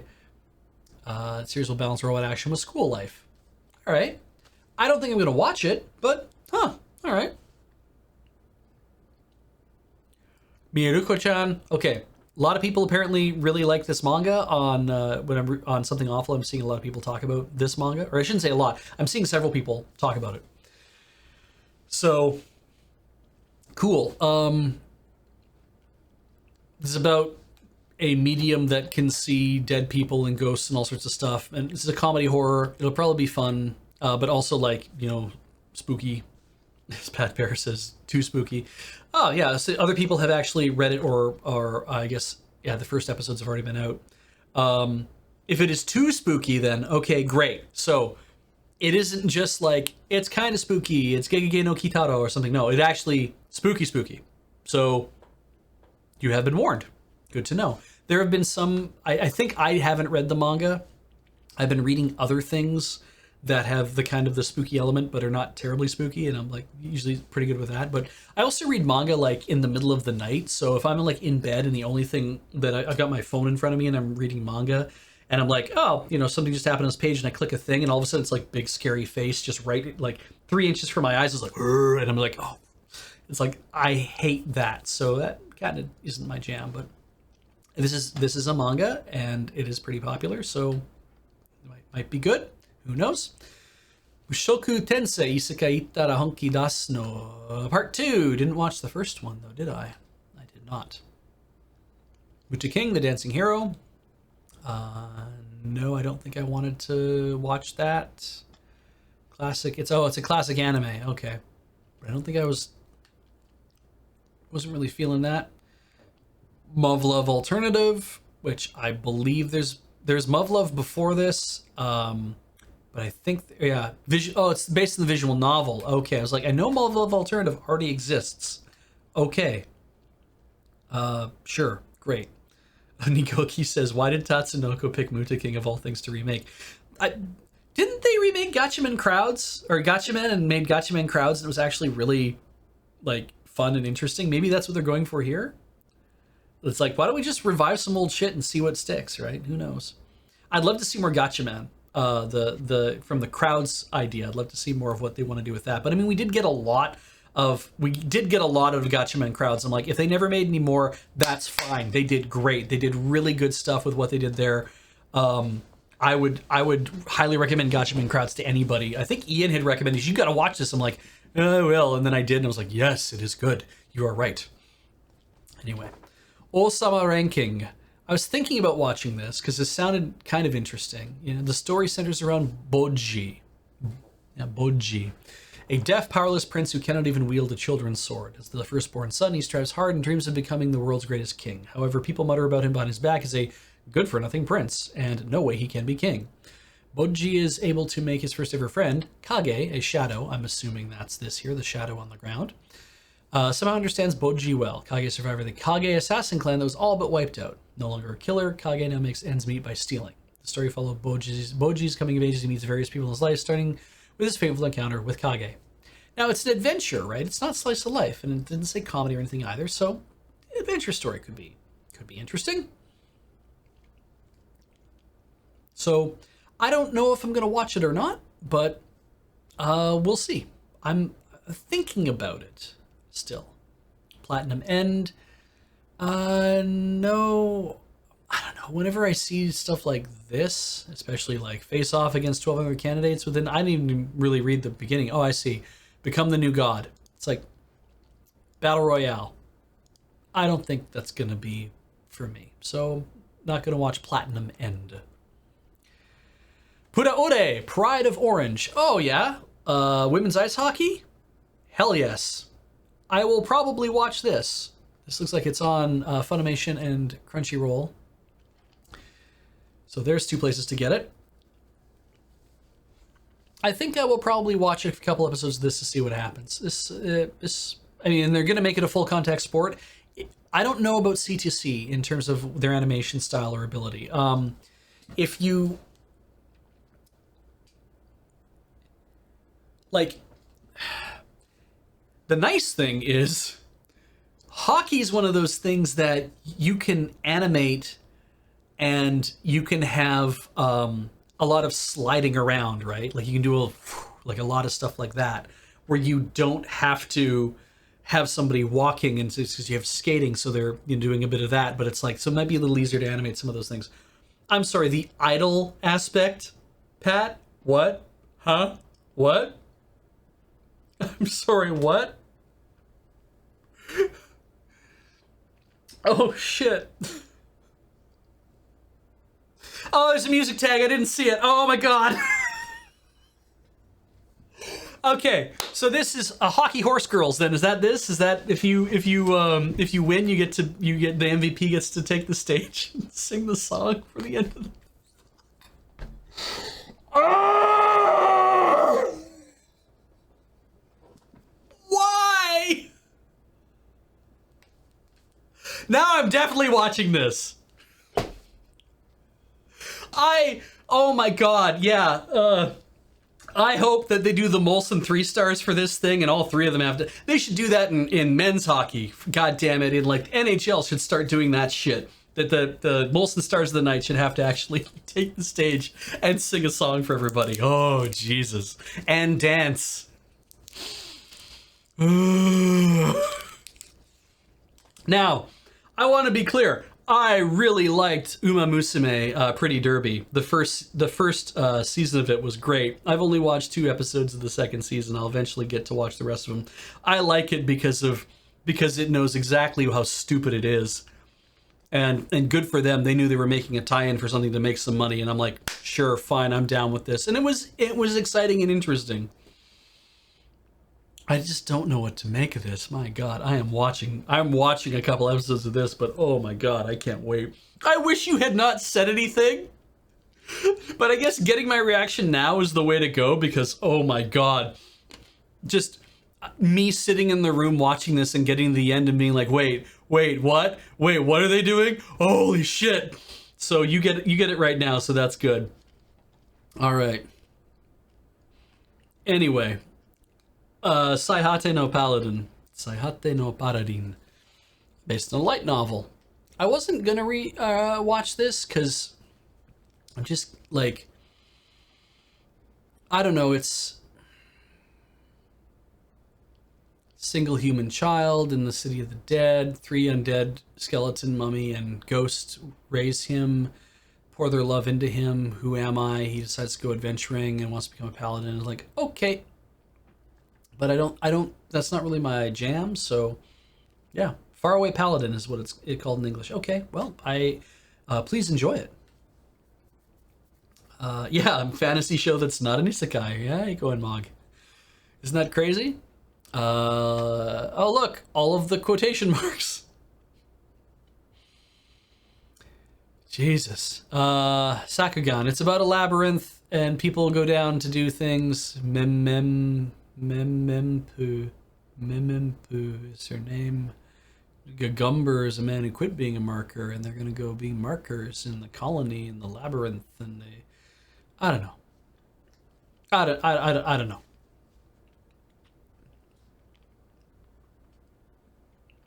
Oh, it is an isekai, but it's like it's the establishing isekai where it doesn't matter after that moment. Okay, cool. I don't think I'm gonna watch Sakugan. Mecha even, huh?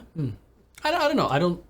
The idea of spelunking and cave dwelling and not having to be fighters, like actually having to do something else, seems interesting, but I don't know if that's gonna be my jam.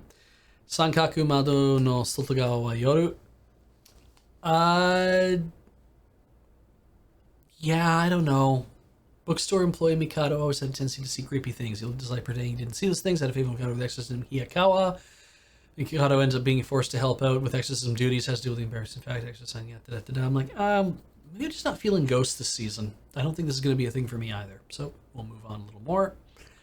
Sekkai Saiko no Ansatsha Isekai Kizoku ni Tensei Suru. The world's #1 assassin has been reincarnated as the eldest son of a family of aristocrat assassins. Great. In exchange for being reincarnated in another world, God has imposed on only one condition: kill the hero who is prophesized. It's not how you spell prophesized. To destroy the world. This is to be the mission of his new life. Synergistic effect of the vast knowledge and experience he gained that made all manner of assassination possible in the modern world. Secret techniques, assassinations, drama, mystery, romance, fantasy, whatever. I don't think that's my jam either, so I'm not going to watch that.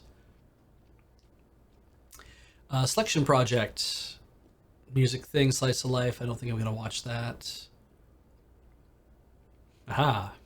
Senpai ga uzai kohai no hanashi. I am reading the manga for this. Dogo Kobo does this. We've seen Dogo Kobo do things before. Fun comedy spiciness of romanced. Is it? I see. Prophesied is the correct spelling. Interesting.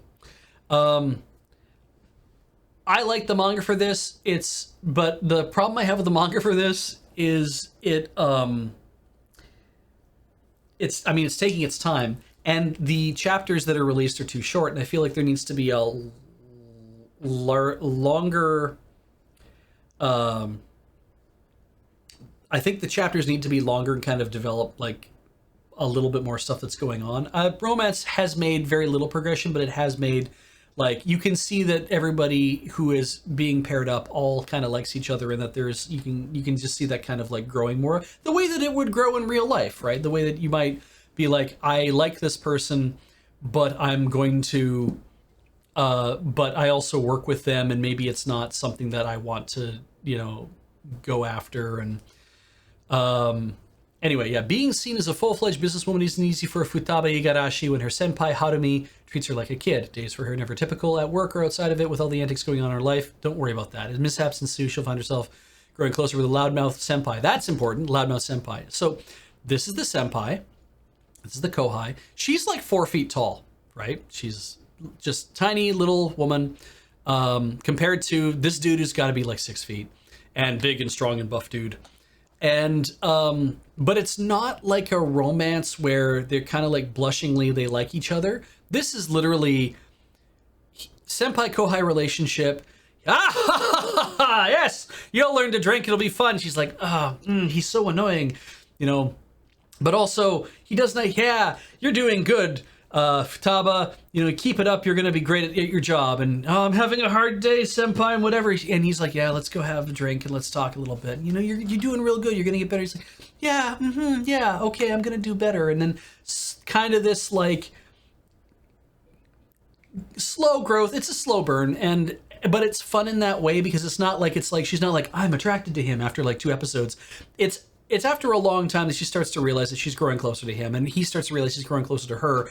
But they're both just acting the same way they always do around each other, with very little kind of like, the kind of moments where they grow closer. So anyway, I think it's fun. These two here will be a couple. They're at least like they have their own little thing going on. This kid who's in I think he's in high school by this point, likes this woman who people are related to each other in whatever goddamn way they're related. These two apparently have a relationship going on. He really likes her. He really likes her. It's unclear whether she likes him back. But I'm also really into like really sporty dark-skinned tomboys. So I'm like, I like this relationship because I get to see more of her all the time. Nanashi? I can't remember her name though. Anyway. Yeah, the weird Shota relationship is weird. You're right. Anyway, we'll move on. I'm going to watch that. Shikizakura, I don't think I was going to watch this. Let's see why. Kakurumi was otherwise an ordinary high school student. That's just a big fucking red flag for me all the time. Strange twist puts him on the front line of supernatural battle against the menacing Oni. Fantastical, powerful battleship known as Yoroi. I'm going to guess that's this thing. Oh, hey! That looks like the suit from King Gainer. Weird. Kakeru joins an elite team and fights the monstrous Oni, defends humanity, otherworldly threats. Protect Oka Myojin, a shrine maiden, you don't say, prophesized. So there's the other spelling. To save the world, must perform a sacred ritual within Shikizakura. Horizon connects the spiritual and physical worlds, lies somewhere amid the blooming cherry blossoms, color autumn leaves. Oh, so between spring and so in summer is what you're telling me. It lies somewhere in summer. Journey Destiny is hard fought, winding, and sometimes deadly. It looks amazing. If the art like this is like as rich and bright and everything, I love bright like saturated colors, so could be good. But I don't know, because I don't think I'm gonna watch it. Don't really care. Oh god, now Meanie Matt Gruder's got me thinking about the Overman King Gainer opening song, Kingu Gaina. Yeah, that's the shit. Just go watch that. Why not? Anyway, don't think I'm gonna watch Shikizakura. Shin no nakama janai to yusha no party wo oirasareta no de henkyo de slow life. Ooh, another slow life, eh? Tsurukoto ni shimashita. Am I already reading this? Because I've been reading a lot of stuff. Oh, look, another slow life pharmacy. Oh, this one. Right. I don't know about this one though. Like, I've been reading the manga. Like, I'm up to date on it. Yeah, this is not an isekai. I'm reading the manga for this one. The story is essentially that Red gets kicked out of the hero's team. I believe that's the hero there, who's like his younger sister. But he gets kicked out because of machinations within the hero's team where this one jackass dude, I can't remember his name is again, Aldous or whatever. This guy who's like, I'm going to be the one who stands at the hero's side and be the one who like does whatever. This is a whole thing that happens. I'm maybe ruining some shit. I don't know. Ares, that's his name. He's this asshat sage. And younger guy too, not like an old man or whatever, right? But he's like, he's ambitious and he works some shit to make Red feel like he doesn't want to be a part of the group anymore. And so he's like, hey, you know what? Fuck it. I'm going to go live in a small town. I'm going to open a little apothecary shop. I'm going to make potions and do whatever. I don't think he has he doesn't have cheat abilities or anything special or whatever. He just knows how to do this kind of stuff. He's just going to go do it. And he's like, my sister will be fine because she's the hero. And she'll be good at what she does. And there's lots of the stuff that goes on with the hero party and whatever that does come up again in the manga. I don't know how much they'll try to have that join in here. And Chrono gets to exactly what I was going to complain about. The manga always seems to be trying to do two things at the same time. It wants both the slow life and the huge epic action fantasy stories at the same time. And sometimes that's we're gonna go to see what the sister's doing and see what kind of is going on there. But also, Red is like he's living in the town, and then Lit shows up, and she was, I think, also in the heroes party, but she left. But she's also in love with Red, and she comes back to say, I'm going to spend time with you because I think you deserve it. I think you got unfairly treated, and frankly, fuck the heroes party if that's the way that things are going to be. And there's some nice slow life stuff going on, but some of the more recent chapters that I remember them have been like, no, we're gonna have an overarching thing that's gonna go on for like 8 or 9 chapters about like evil people controlling other people and doing whatever. But because the early parts of the story are really fun because they are kind of continual moments. Every so often somebody comes along and be like, oh cool, hey, you seem like you have a lot of knowledge and that you're powerful, and people know Lit as well, and they're like, but they're kind of like, but I don't think is that the same as the girl who's in the heroes party? Boy, she looks awfully familiar. And Red is the same way, and there are people who come along every so often and be like, hey, shouldn't you be with the heroes party? And he's like, no, they actually said they didn't need me anymore, so I came back here, which isn't the case, but he's trying to be nice about it. And those things are really charming in their own way. I'm going to watch a bit of this, see if it's any good. See if I remember how the early manga is good, and we'll see what happens. And yeah, the romance does have progression, which is nice. Shinka no mi, shirara uchi ni kachigumi jinsei. So that's a way to begin. I don't think I'm watching this. He got... This dude, Seiichi, gets bullied a lot. Voice claiming to be God, set up a PA system. Everyone's going to another world. The whole school is going there. There's game-like elements in the fantasy world. Yep, level stats, skills. God steals preparations. And then there's a hero summoning ritual. And there's all. And Seiichi alone was discluded and summoned to a different area. And he ate the fruit of evolution, and that changed his life. And he went from being severely bullied by his classmates, even not recognized for his accomplishments, but he stayed positive. And survived, and now he becomes one of the champions. So there, you don't even have to fucking watch it. You know what happens. It's all there. I have a feeling maybe this even turns into a revenge thing where he like, I'm gonna show off how how great I am and show how much better I am than everyone else. I'm gonna get my revenge. Maybe that happens. There's some of these series that have those aspects.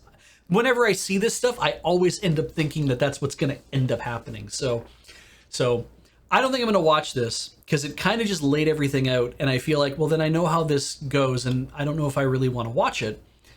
Again, like I always say, if this is something you want to watch, please go watch it. Enjoy yourself. Don't take my thing as gospel. I'm not the one who's saying that you have to watch this and not watch the other thing, right? There's lots of stuff I'm skipping, obviously. So enjoy it if it is your jam. Taisho Otome Otogi Benashi. Shima Tamahiko is a self-proclaimed pessimist who hates the world. Great. And with good reason. He's been exiled to the countryside by his wealthy family because of his disability. Okay, could be interesting. His lonely life is turned upside down by the arrival of Tachibana Yuzuki, his arranged bride. Her cheerfulness slowly heals Shima's heart in a slice of life romance set during the Taisho era. Oh, Taisho era stuff, eh? All right, yeah, it says Taisho right there. Taisho Otome. Oh, God, I'm such a sucker for this kind of stuff. Hang on. Am I watching this? I'm usually a sucker for these things, so let's find out. How about that? I'm not. Seasons. Fall. Maybe this got added recently and I didn't notice. No. It is in my plan to watch category. That's why I couldn't see it. I have it in watching and in plan to watch. So I'm smart. Apparently I am watching this. I know myself so well. So that's cool. Looking forward to that. I can, again, good rom-com kind of thing, slice of life. Yeah, I can go for a kind of relaxing show, I hope. Tact Op. Destiny. I kind of just gave up on it the moment I saw that. I watched Listeners. And I'm happy I watched Listeners, but also I am a little mad at myself that I watched all of Listeners because it did not pay off. Didn't really enjoy it, but I enjoyed it, but didn't enjoy it, but was kind of, I think what I did is I suffered it. And getting out the other side, I was like, it changed me as a person. So there's that. So this would probably do the same thing to me. And do I want to be changed as a person again? I don't know. But hey, as people have been pointing out, music is a weapon. So they're gonna do a sing and play a song and beat the bad guy. Based on a gacha game, is it? Source other. Yeah. Okay. Fair enough. Enjoy it if it's your jam. Tesla note. Genius Nikola Tesla. Okay. Cool. Hey. It's about Nikola Tesla. This will be really fun. Preserve records of all his inventions inside crystals known as Tesla shards. Okay. After an inexplicable incident in Norway, Botan Negodo, a descendant of ninjas, raised to be the ultimate agent. What? What's happening here? Is recruited on a mission to recover the crystals. Her partner through this is self-proclaimed number one agent, Kurama. With these. Are they Norwegian? Is this all happen in Kroner? With the fate of this world at stake, the fight for the shards begins. Yeah, was this AI generated? You're right, 10th Sec Priest. Is this good? I don't know. Is it people are saying the animation is memorable. Is it like modern day Berserk the anime memorable, or is it like other forms of 3D? Is it like Hoseki no Kuni memorable? But anyway, I think I decided I wasn't gonna watch this because I was like, oh, Nikola Tesla, yeah, that sounds amazing, awesome. Wait, what? Wait, what? Wait, what? And then just like, okay, cool. It felt like word salad to me. I don't think I'm gonna watch it. On the other hand, sometimes word salad can be so compelling that you just have to watch at least one episode. Tsuki no Laika no Nosferatu. Set in a fictional world, 10 years after a long war divided the world into two superpowers, the Union of Zernitra Republics in the east and the United Kingdom of Arnak in the west. Both of these superpowers now test their ambitions against each other in a space race. In 1960, the Union's Premier Gergiev announces the Mektat program, a prestigious plan to launch manned missions into the final frontier. I'm guessing space. To this end, the Republic establishes the isolated city of Laika 44, where cosmonaut candidates compete for planned manned missions to space, and scientists develop the technology to make it happen in an environment of secrecy. Ooh, space anime, great. Story centers on Lev Leps, a backup astronaut candidate, and his new companion, the vampire Irina Ruminescu. As part of a daring new Operation Nosferatu, the Mektat program used Irina as a test subject for various conditions expected in space. You know, like constant exposure to sunlight, and ultimately as part of a manned mission, with Lev overseeing Irina's training as a cosmonaut. For reasons of their own, both dream of going into space. And I said to myself, it's a romantic drama that's about an astronaut, a lady vampire cosmonaut, and she wants to try hard. Like, if you're a vampire, you're like, well, that's good, because you know what? Space is dark, and you know that because when it's nighttime, you can see space, and space is very dark, and you can see the moon, and the moon is powerful, so I'll go to space where the moon is. And the sun can't get me. So, what the fuck, my guy? Like, it's like, as you orbit the Earth, isn't the ISS go around the Earth every 45 minutes? Like, if you're going to go on, you're gonna have to, the sun's gonna hit you all the fucking time. 90 minutes, thank you. So, maybe she can just be on the dark side of the moon, right? Because the dark side of the moon is always dark. You never actually get any sun there, right? That's how that works.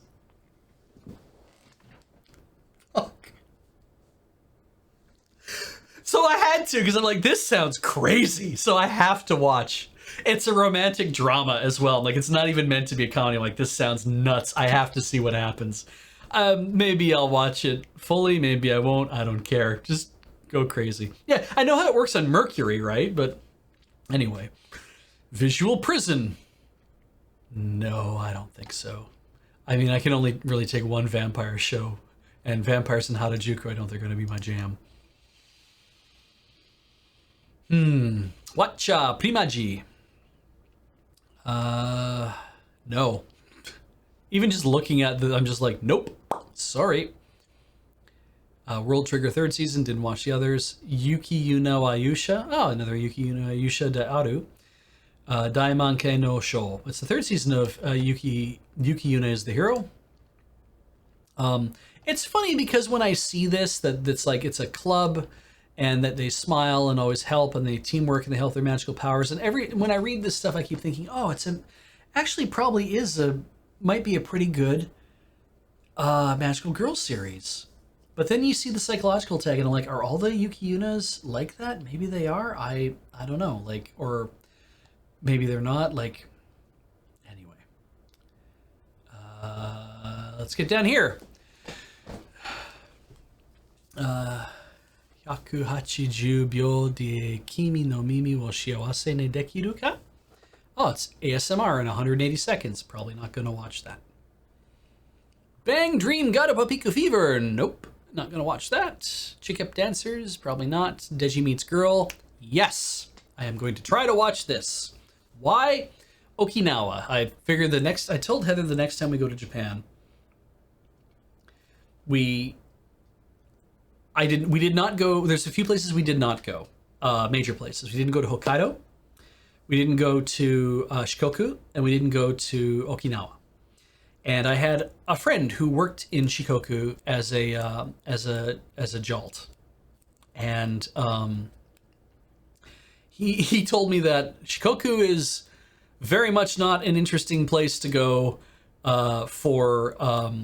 there might be some interesting tourism things there, perhaps, but you're probably not gonna. And I was like, that's lots of. He just didn't really recommend it as like go there if you want to find some exciting stuff to do. There's probably some interesting stuff to do there, but it was not really, Shikoku's not really top of my list. But what is Hokkaido and Okinawa. And so I love watching stuff that takes place in Hokkaido and Okinawa because it's nice to get familiar with what goes on. Here's what it's like in these places, most likely. The wonder story is set in motion one summer when Mai Sehiga, a listless first-year high school student who works part-time at the front desk of her family's hotel in Okinawa, meets an Ichiro Suzuki, a mysterious youth who came alone from Tokyo as a hotel guest. Since Suzuki's arrival, deji things have been happening around Maise, like fish swimming around the room or a giant banyan tree smashing through the hotel ceiling. Deji is an Okinawan word that means totally or very. So, yeah, I definitely want to watch this. And when Heather and I went to Japan, it all worked out best for us to go in the winter, because it's usually when it is a little cheaper to fly to Japan anyway. But it's also nicer to go in the spring or the fall, but the spring is like prime tourist season, and the fall, because summer gets super hot. The fall, I think, is generally typhoon season, so winter is like, this works out very well. We went in December. We actually went over the New Year. That was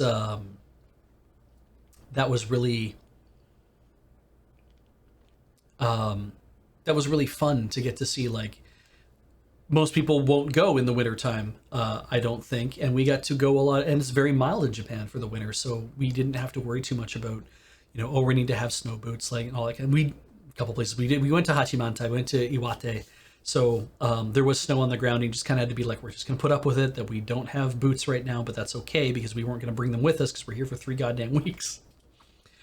But we only did like really the main island, and from Iwate all the way down to Hachimantai is near Morioka, if you know where Morioka is, which is, I believe, north of Sendai. And we went all the way down to Hiroshima. We didn't go all the way to Nagasaki. And it's like, I really want to see like Okinawa and Hokkaido, but I really want to see them both in the winter. But I also know that Okinawa is probably really expensive in the winter because that's when everyone wants to go to Okinawa, because it's probably beautiful there. It's, and nice and resort-like and whatever. So that scares me to go to Okinawa in the winter. I'd probably want to go at a time that's maybe a bit better, but then Hokkaido in the winter probably, it sounds like a lot of fun because, yeah, it is cold as fuck in the winter time. It's, there's lots of snow up there, and I'm like, I do want to see it. when all the snow hits the ground and when there's that, because they probably have some wicked awesome winter festivals, but that means I'm going to have to bring winter gear if we're going to survive it. That's probably not what we could do. So anyway, but someday we'll hit both those places. I'll be very happy to do that. Gunma-chan. So I am watching Deji Meets Girl if I can get a hold of it. Gunma-chan, not watching that. Kaginado, not watching that. This is what's their name again? Come on, Beej. Kanan, Air, Klana, a little bit. Leaf? What's the name of the company that does this again? All this stuff fitting in together, I guess. So, Key, thank you. Kimito Fit Boxing. I am definitely watching this. This is based on the fitness boxing game. We talked about this on Checkpoint. I'm going to watch that. Yakuda Mug Cup Mo Niban Kama. There's a second season of a thing I'm not going to watch. Excuse me. I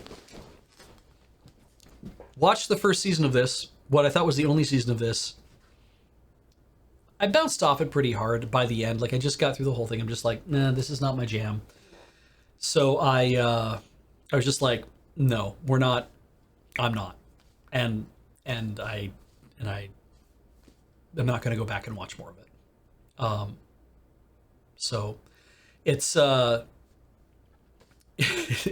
people are, as Holo the Wise Wolf says, oh, it's the Kaon of pottery, right? And Pat Bear, I agree. There's not enough pottery in this show. Like, I want there to be more, like, I want there to be, I guess, more exploration of the kind of thing. Like, let's really deep dive into making stuff and the trials and tribulations of making stuff even more than they had. But it just did not. I got to the end of it and was like, it does not seem as interesting to me as I kind of hoped it would be. So, yeah. So there's more. Moving on, there's more Jahi-sama. Be watching more of that. Wasn't watching Scarlet Nexus. There's more Aquatope.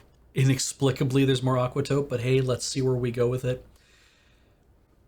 Ai no utagoe wa kikasete. The film tells the story of a new transfer student interested in her surroundings and a song that brings happiness to her and her classmates. I'll watch this. Why not? Sure. Yeah. If I get a chance to see it wherever it shows up, I'll watch it. Aria the Benedizione. It's part of a trilogy. Didn't watch the other ones. Dakaratai Otoko Ichi ni Odosarete Imasu. Spain Hen. Didn't watch the first one. Eureka. Ah. All right. This is a sequel to a Eureka movie that already happened. I have to watch Eureka 7 at some point. Keep putting it off. Hula Fulla Dance. I am going to watch that. Got one episode coming out in December. I will watch this. We'll see what happens. I don't know what it's going to be. It says it's an episode, but it also says it's a movie. This could be fun. Why not? Jujutsu Kaisen 0. No, I don't think I'm watching this. Yeah, I don't think I'm watching this. Hang on a second. Jujutsu Kaisen 0. No, I'm thinking of Jikoku Sensei Nube. Sorry, moving on. Kamiarizuki no Kodomo. Little magical creature thing. You can tell because it has a very expressive face and a bell around its neck. Place steeped in folklore and ancestral traditions. This is Izumo in Shimane Prefecture. There's the myth of Kamiari, given a rise over the century to a series of celebrations that take place in October. I think this is interesting. If this is true, I think this is super interesting. The month of October used to be called Kannadzuki, the month of without gods, but in Izumo it's called Kamiarizuki, the month of the gods, because it's considered that during this time of the year, a myriad of deities gather for a pilgrimage to the city's sanctuary. So it's like all the gods leave everywhere else and go to Izumo. And it's funny to me because I want to believe that a bunch of other places in Japan had this idea that, yes, but in October, the gods leave because of whatever reason. Maybe it's harvest, maybe it's something else, and so they all kind of leave. And Izumo was like, we need something to bring people here. Well, wait, all the gods leave everywhere else, so what if they come here? Yes! That would be really fun. If they just this will make a perfect idea. So anyway, at the heart of this place lives Kanna, a young girl passionate about racing. See, this is the thing that got me. I was like passionate about racing, and I'm like, running? Maybe it's biking? I'm not, it's racing. Loses all of her motivation when her mother dies. Okay, so sad film, but hopeful probably. I'll probably watch that if it comes out at some point. I'll probably watch this as well. I watched all of SAC 2045. This is Kokako Kidotai, the Ghost in the Shell SAC 2045. I watched all this. It was interesting. I hope that Production IG actually makes more, because I'd like to see them continue and finish the story. The question of, was it good? Hodo the Wise Wolf asks. It was fine. Like, it was interesting. It was very modern, 3D animated. Was it better than the original standalone complex? No.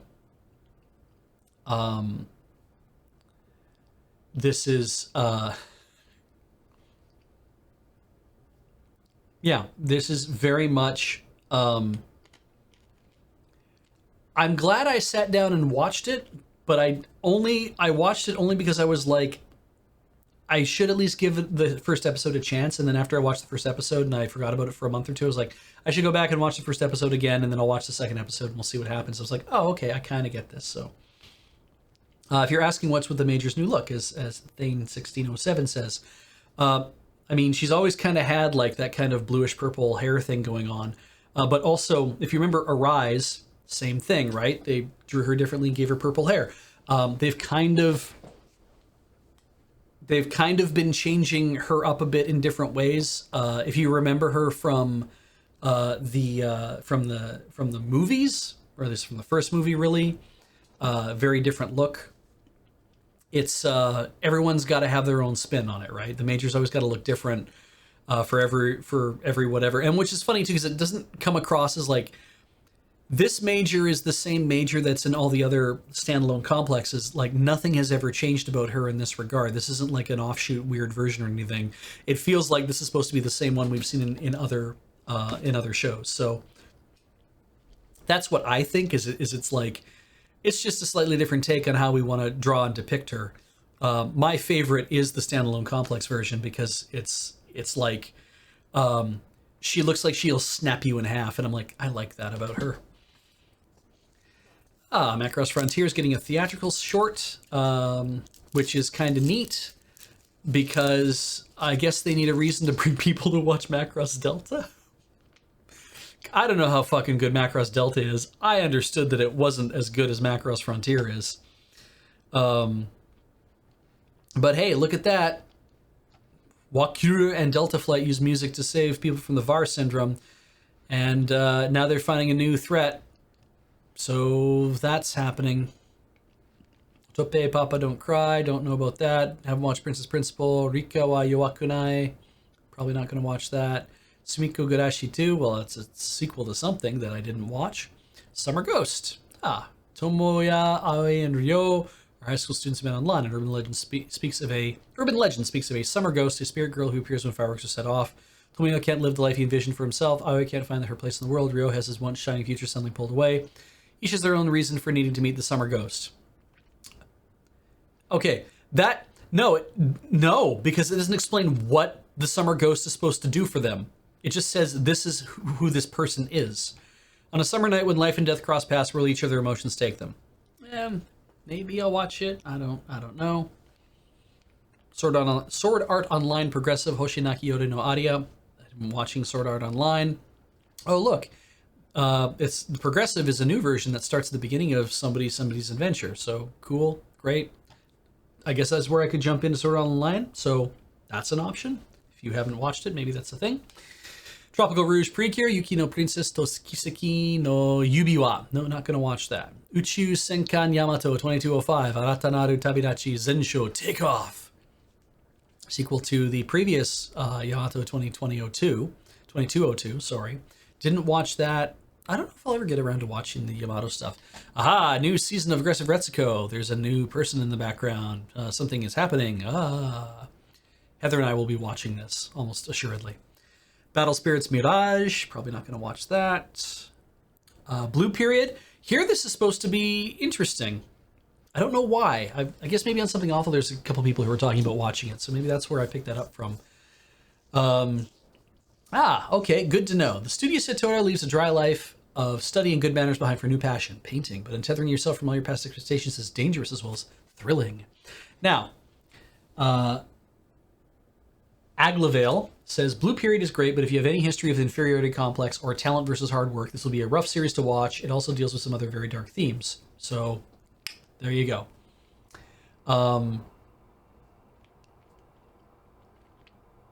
It is, Chrono2X is reading the Blue Period manga, says it's very drama and very little slice of life. I wasn't thinking I wanted to watch this either, because, I mean, the fact that it's called Blue Period, and I think that therefore is a reference to Picasso's Blue Period, but I thought that Picasso's Blue Period was also a time when he was going through a lot of shit. And so that made me think that, this is about people who are painters who are also going through a lot of shit. And so I kind of figured that I don't really want to watch a show about people going through a lot of shit. So probably not going to watch that.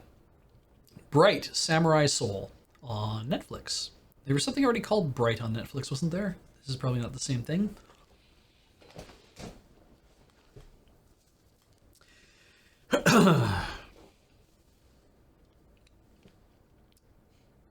It is in the same Bright universe. Great.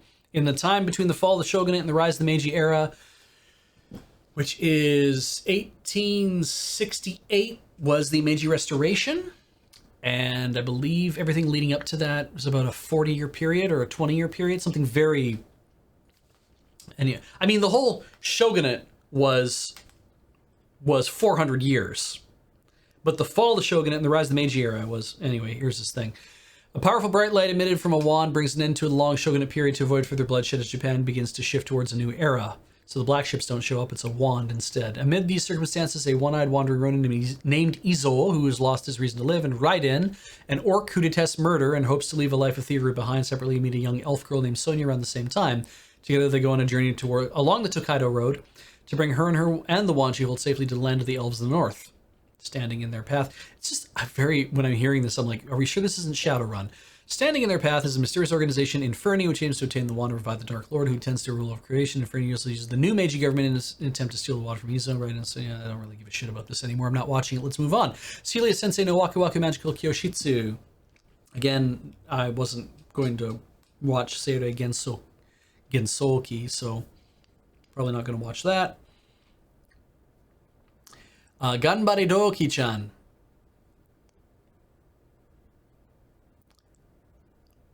I think I tried reading the manga and didn't care. It's a web anime adaptation of Ganbare Doki-chan, and an office lady who is working with Doki-kun, unbeknownst to Doki-kun, Doki-chan, secretly has feelings for him, wants to confess. The rivals want to confess as well. Or no, they just want to get his affection. Boobs? Yeah. Oh yeah, boobs. Well, lots of leaning over boobs. I think I've read a few chapters. This was like, and then there's a special. It's gonna come with a Blu-ray whenever that comes out. Getsuyobi no Tawawa, boobs. I didn't realize, but apparently Tawawa is, I think it's onomatopoeia for hanging breasts. Big hanging breasts, anyway. Or at least a method of referring to it. Yeah, if you've watched the first season, I'm reading the manga for this, which they do in like the people who are doing the scanlations of it are doing in like blue and stuff, and just trying to understand what it is. And there's multiple characters, and I keep losing track. And it's very much like, the guys show up and they all look like this, but it's like all it's all like, it's mostly just meant to be like a lot of pinup shots with a lot of explanatory text, or like some manga sections giving you a sense of what's going on, but don't really care. Oh yeah, look at that, there's an unaired episode. Ooh, Given got an OVA. We never saw these boys kiss. Well, I'll have to watch that when that comes out. Yeah, good, effing yes. All right, so the newest 5 episodes in part 2 have just come out. I can go watch those. That'll be about an hour of watching stuff. So yeah, Gokushufudo. I know people don't like how they adapted it, where they made it a motion manga.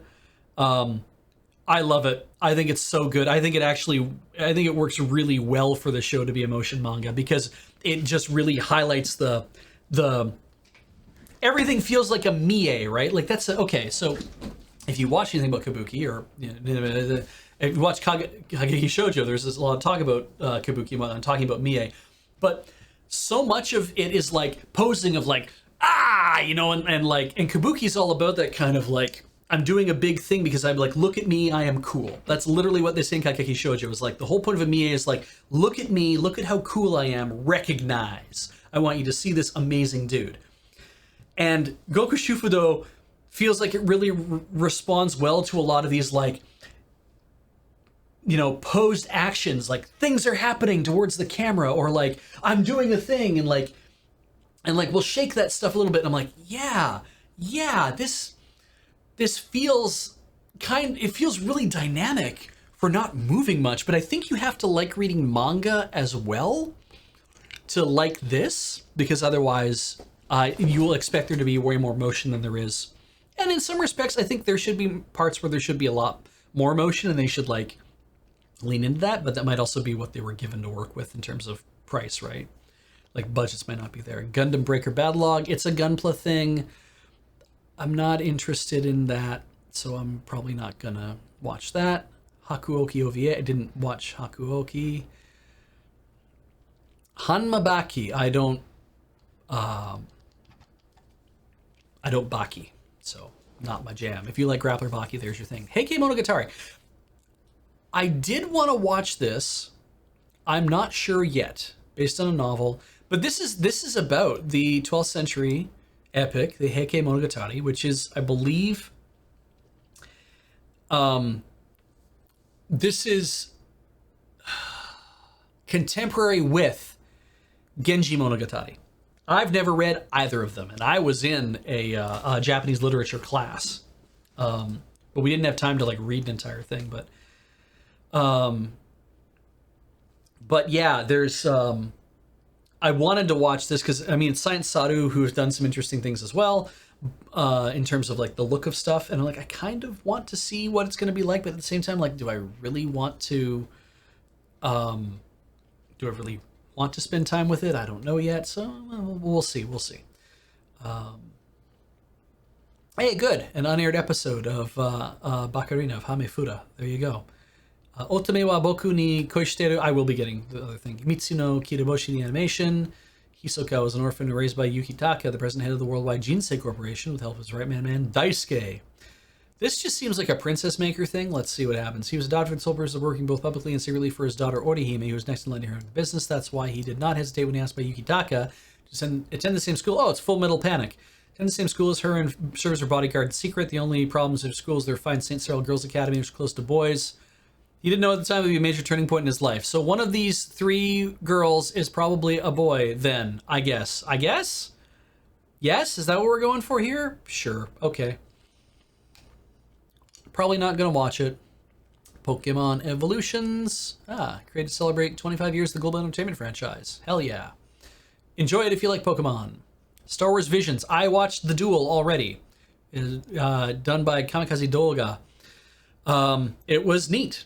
This is very, The Duel is very Kurosawa era samurai film. Takes a bit of inspiration from that, but I don't think you can just totally lump into that kind of, it's a Kurosawa thing. It's too dynamic. And it was a fun thing to watch, and I can't wait to watch the rest of this series, because if you have Disney Plus in Canada, we have this. So I'm assuming that in the United States they have it, and probably other places they have Disney Plus, you probably have this as well. So I look forward to watching all of it. Got some good names in here, right? We got Studio Colorido. I forget what thing they've done recently, but Trigger, we know Trigger, obviously. Kinema Citrus, that's familiar. Production IG, we know. Science Sato, we know. There's Trigger again. Geno Studio, I don't really know, actually. There's Science Sato again. I like that these are smaller projects, maybe taken on by people who haven't done, a ton of big work either. Maybe that's what they're doing, but anyway. This sounds interesting, Super Crooks, but it has a dumb title, but whatever. One Last Heist. You know, the Heat is the name of the main character, I guess. He's got a gambling debt, so his biggest fan, Johnny Bolt, wants to help the Heat make all his buddies disgustingly rich, and they're going to do a heist, and they're going to rob the most notorious supervillain blind, and that person lives in Spain. And it's on Netflix. If this is a movie, I'll probably watch it. It's by Bones. Sure, why not? We'll get to that point at some point. I mean, I love heist movies, right? I love capers. I love sneakers. It's my favorite movie. Yeah. Let's not get distracted. Let's roll on here because I want to finish. Toshinki G's Frame. Discovery of a new energy source called DG Energy. Divine Grace Energy. Revolutionized Earth's economy, allowed humanity to colonize space. In Pluto, there's a life form known as Nurgle. That's the cat from Garfield. An Earth Alliance army fights back. AG unit. G's Frame. Ancient robots excavated. Oh, like Turn A Gundam was. Ancient girls can pilot these robots. See, that's the thing. Is that, no, I know they look like they're 12, but they're actually ancient girls, okay? Shut up. The first AG unit suffers heavy casualties. Oh, that's interesting already. Okay. Mission in action. Then her younger sister goes to search for her sister. And then friendship and ancient robots, battles to the death. Cool. Okay, that's effing rad. Enjoy your time, I guess. I don't think it's going to be my thing. But that actually brings us to the end of the page. So, yeah. I guess, right? Like Nurgle, I was kind of like, wait, that's an Nadeshko thing, is it not? Maybe Nurgle itself has to mean what, it doesn't really matter to me. Ultimately, that's fall 2021, and you've heard the things that I want to watch that I'm super excited about. Komi-san kind of tops that list because I really, really want to see that get adapted.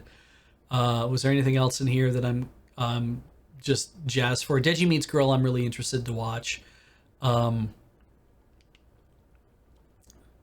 What else was? And Taisho Otome Otoge Benashi will be a nice like rom-com, I'm sure. I hope it's enjoyable. The Slow Life Pharmacy thing, of course, I'm going to watch that to see how the adaptation goes. Oh yeah, Senpai ga Uzai Kohai no Hanashi. Looking forward to watching that too, seeing an adaptation of this full color manga that I've been reading. Anything else in here that I've forgotten about? And of course, gonna have to watch Pride of Orange, at least a couple episodes to see how that shakes out. And yeah, Lupin the Third Part 6. So actually, yeah, a fair number of things this season. Stone Ocean. Let's not forget Stone Ocean, because I just did. Fair number of things that are happening this season, even if they're happening later in the season, coming up. Lots of stuff to watch. The Blade Runner anime. We have a Star Wars anime. You can go to anychart.net to check out this, what it is that I'm looking at. Your page will look a little bit different. It will look a little more like that. But that's it. That is the roundup for fall, or for the autumn season. I hope you enjoyed how I felt about summer, how summer went. I hope you enjoy the stuff that's coming up in the autumn. Please take care of yourself. Let's run over the up nexts, because that's important. I have to use the other thing to do the up next. Okay, so play it forward tomorrow, first thing in the morning. 9:30 a.m. It's Deus Ex Mankind Equations of some sort, maybe some like humanity multiplications. Can't Draw Horses Club following up after that. Corey and Featherweight, I believe.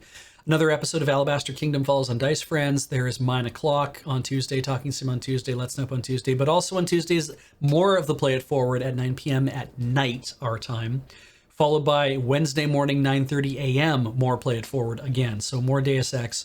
Crossing the Streams, looks like it's Mario Party 2, so that's a shot backwards. And then Lure MTG on Thursday, Tinker Tailor on Thursday, Checkpoint Plus on Friday, Friday Night Paper Fight on Friday, Rhythm Cafe on Sunday. It's all the things that you see. You can always go to twitch.tv/loadingreadyrun, which is where you are watching the stream right now. But you can go to loadingreadyrun.com/live to see our whole schedule. Let's see if I have a way to actually run the sub scroll. Oh my god, I do. I should. I did. I what? Huh? Let's see. Okay, so we know that that works. That's great. What did I screw up? Did I screw up everything? I might have screwed up everything. There's only 15 notifications. I mean, let me just see what I can, if I can actually, how fast I can do it. Wait, no, I gotta cross my arms and I gotta hold my tongue just right. And I gotta, is that it? No, that's it. And then you come back over here. I should have had this all set up before. And I gotta be sure to hit paste. And if I go start, oh, it works. And there's music there too. So I'm glad that worked out.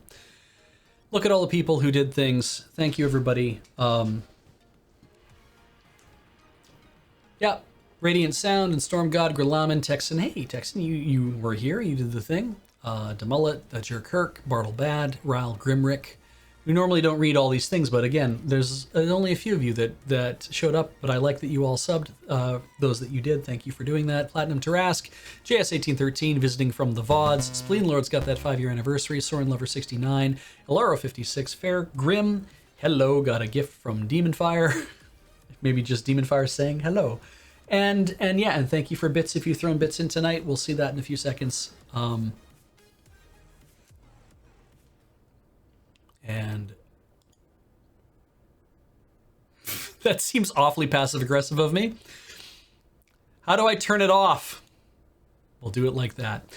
If you want to help support the channel, you can. Twitch.tv. If you have Twitch Prime, you might not know it. You have Amazon Prime, you have Twitch Prime, and that means Twitch Prime is a free sub. The tier 1 subs, you can sub to any channel you want. Sub to us if you want, sub to somebody else. Go look up anybody who's on our the Twitch teams, like all of the people who are part of Loading Ready Run, the whatever we call it, the I forget what we fucking call ourselves again. All the people who are who are doing their home streams, but sub to their home streams if you want to spend that Prime sub in some way. You can send it to us. You can send it to them. The Creator Network, I guess, is a good way to refer to it. Yes. And there's 50 bits from visiting from the VODs. Thank you so much. The other ways to support us are through patreon.com/loadingreadyrun. Again, everything keeps the lights on here, puts food in people's mouths, pays rent. Those are very important things. There's also store.loadingreadyrun.com where you can buy merchandise. Yes, the UK and the EU, we can't ship to you yet, but we're getting so close. And I know Desert Bus is coming, and I'm going to try to see what we can do. And I will devise a means. The funny thing about the EU shipping thing is that what I've largely been told is that you can send stuff delivery duty unpaid. They call DDU is what they call it. This is behind the scenes of how this stuff works.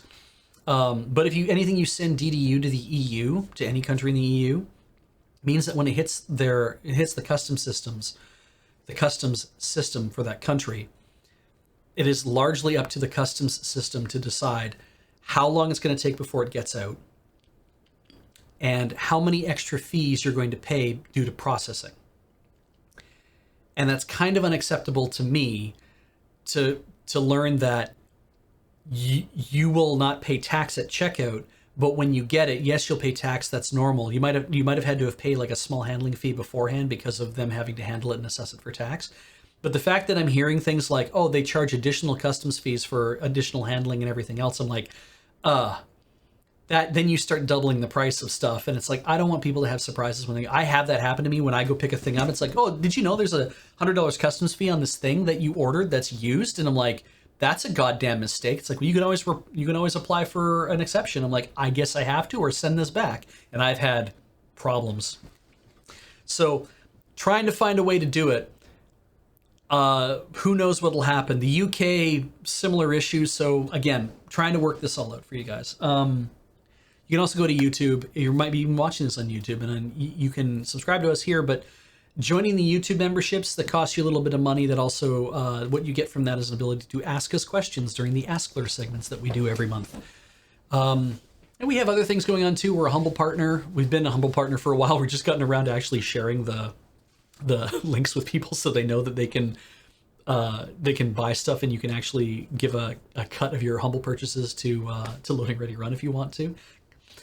There's just a lot of ways you can support us, and I really appreciate that you guys come out to do this. I'm gonna wrap up the stream, and funny enough, I think Brave New Faves is starting. So if you want to go check that out, go check out that. I believe that's Kathleen's channel. But that is going to be it for me tonight. Please stay healthy, stay safe, stay inside if you can. And if you haven't got those vaccinations yet, please do. I hope you get them in your country if you don't have them yet. We will talk to you again later. I will definitely see you later, but we will do another roundup in 3 months, I'm guessing. Have a good night.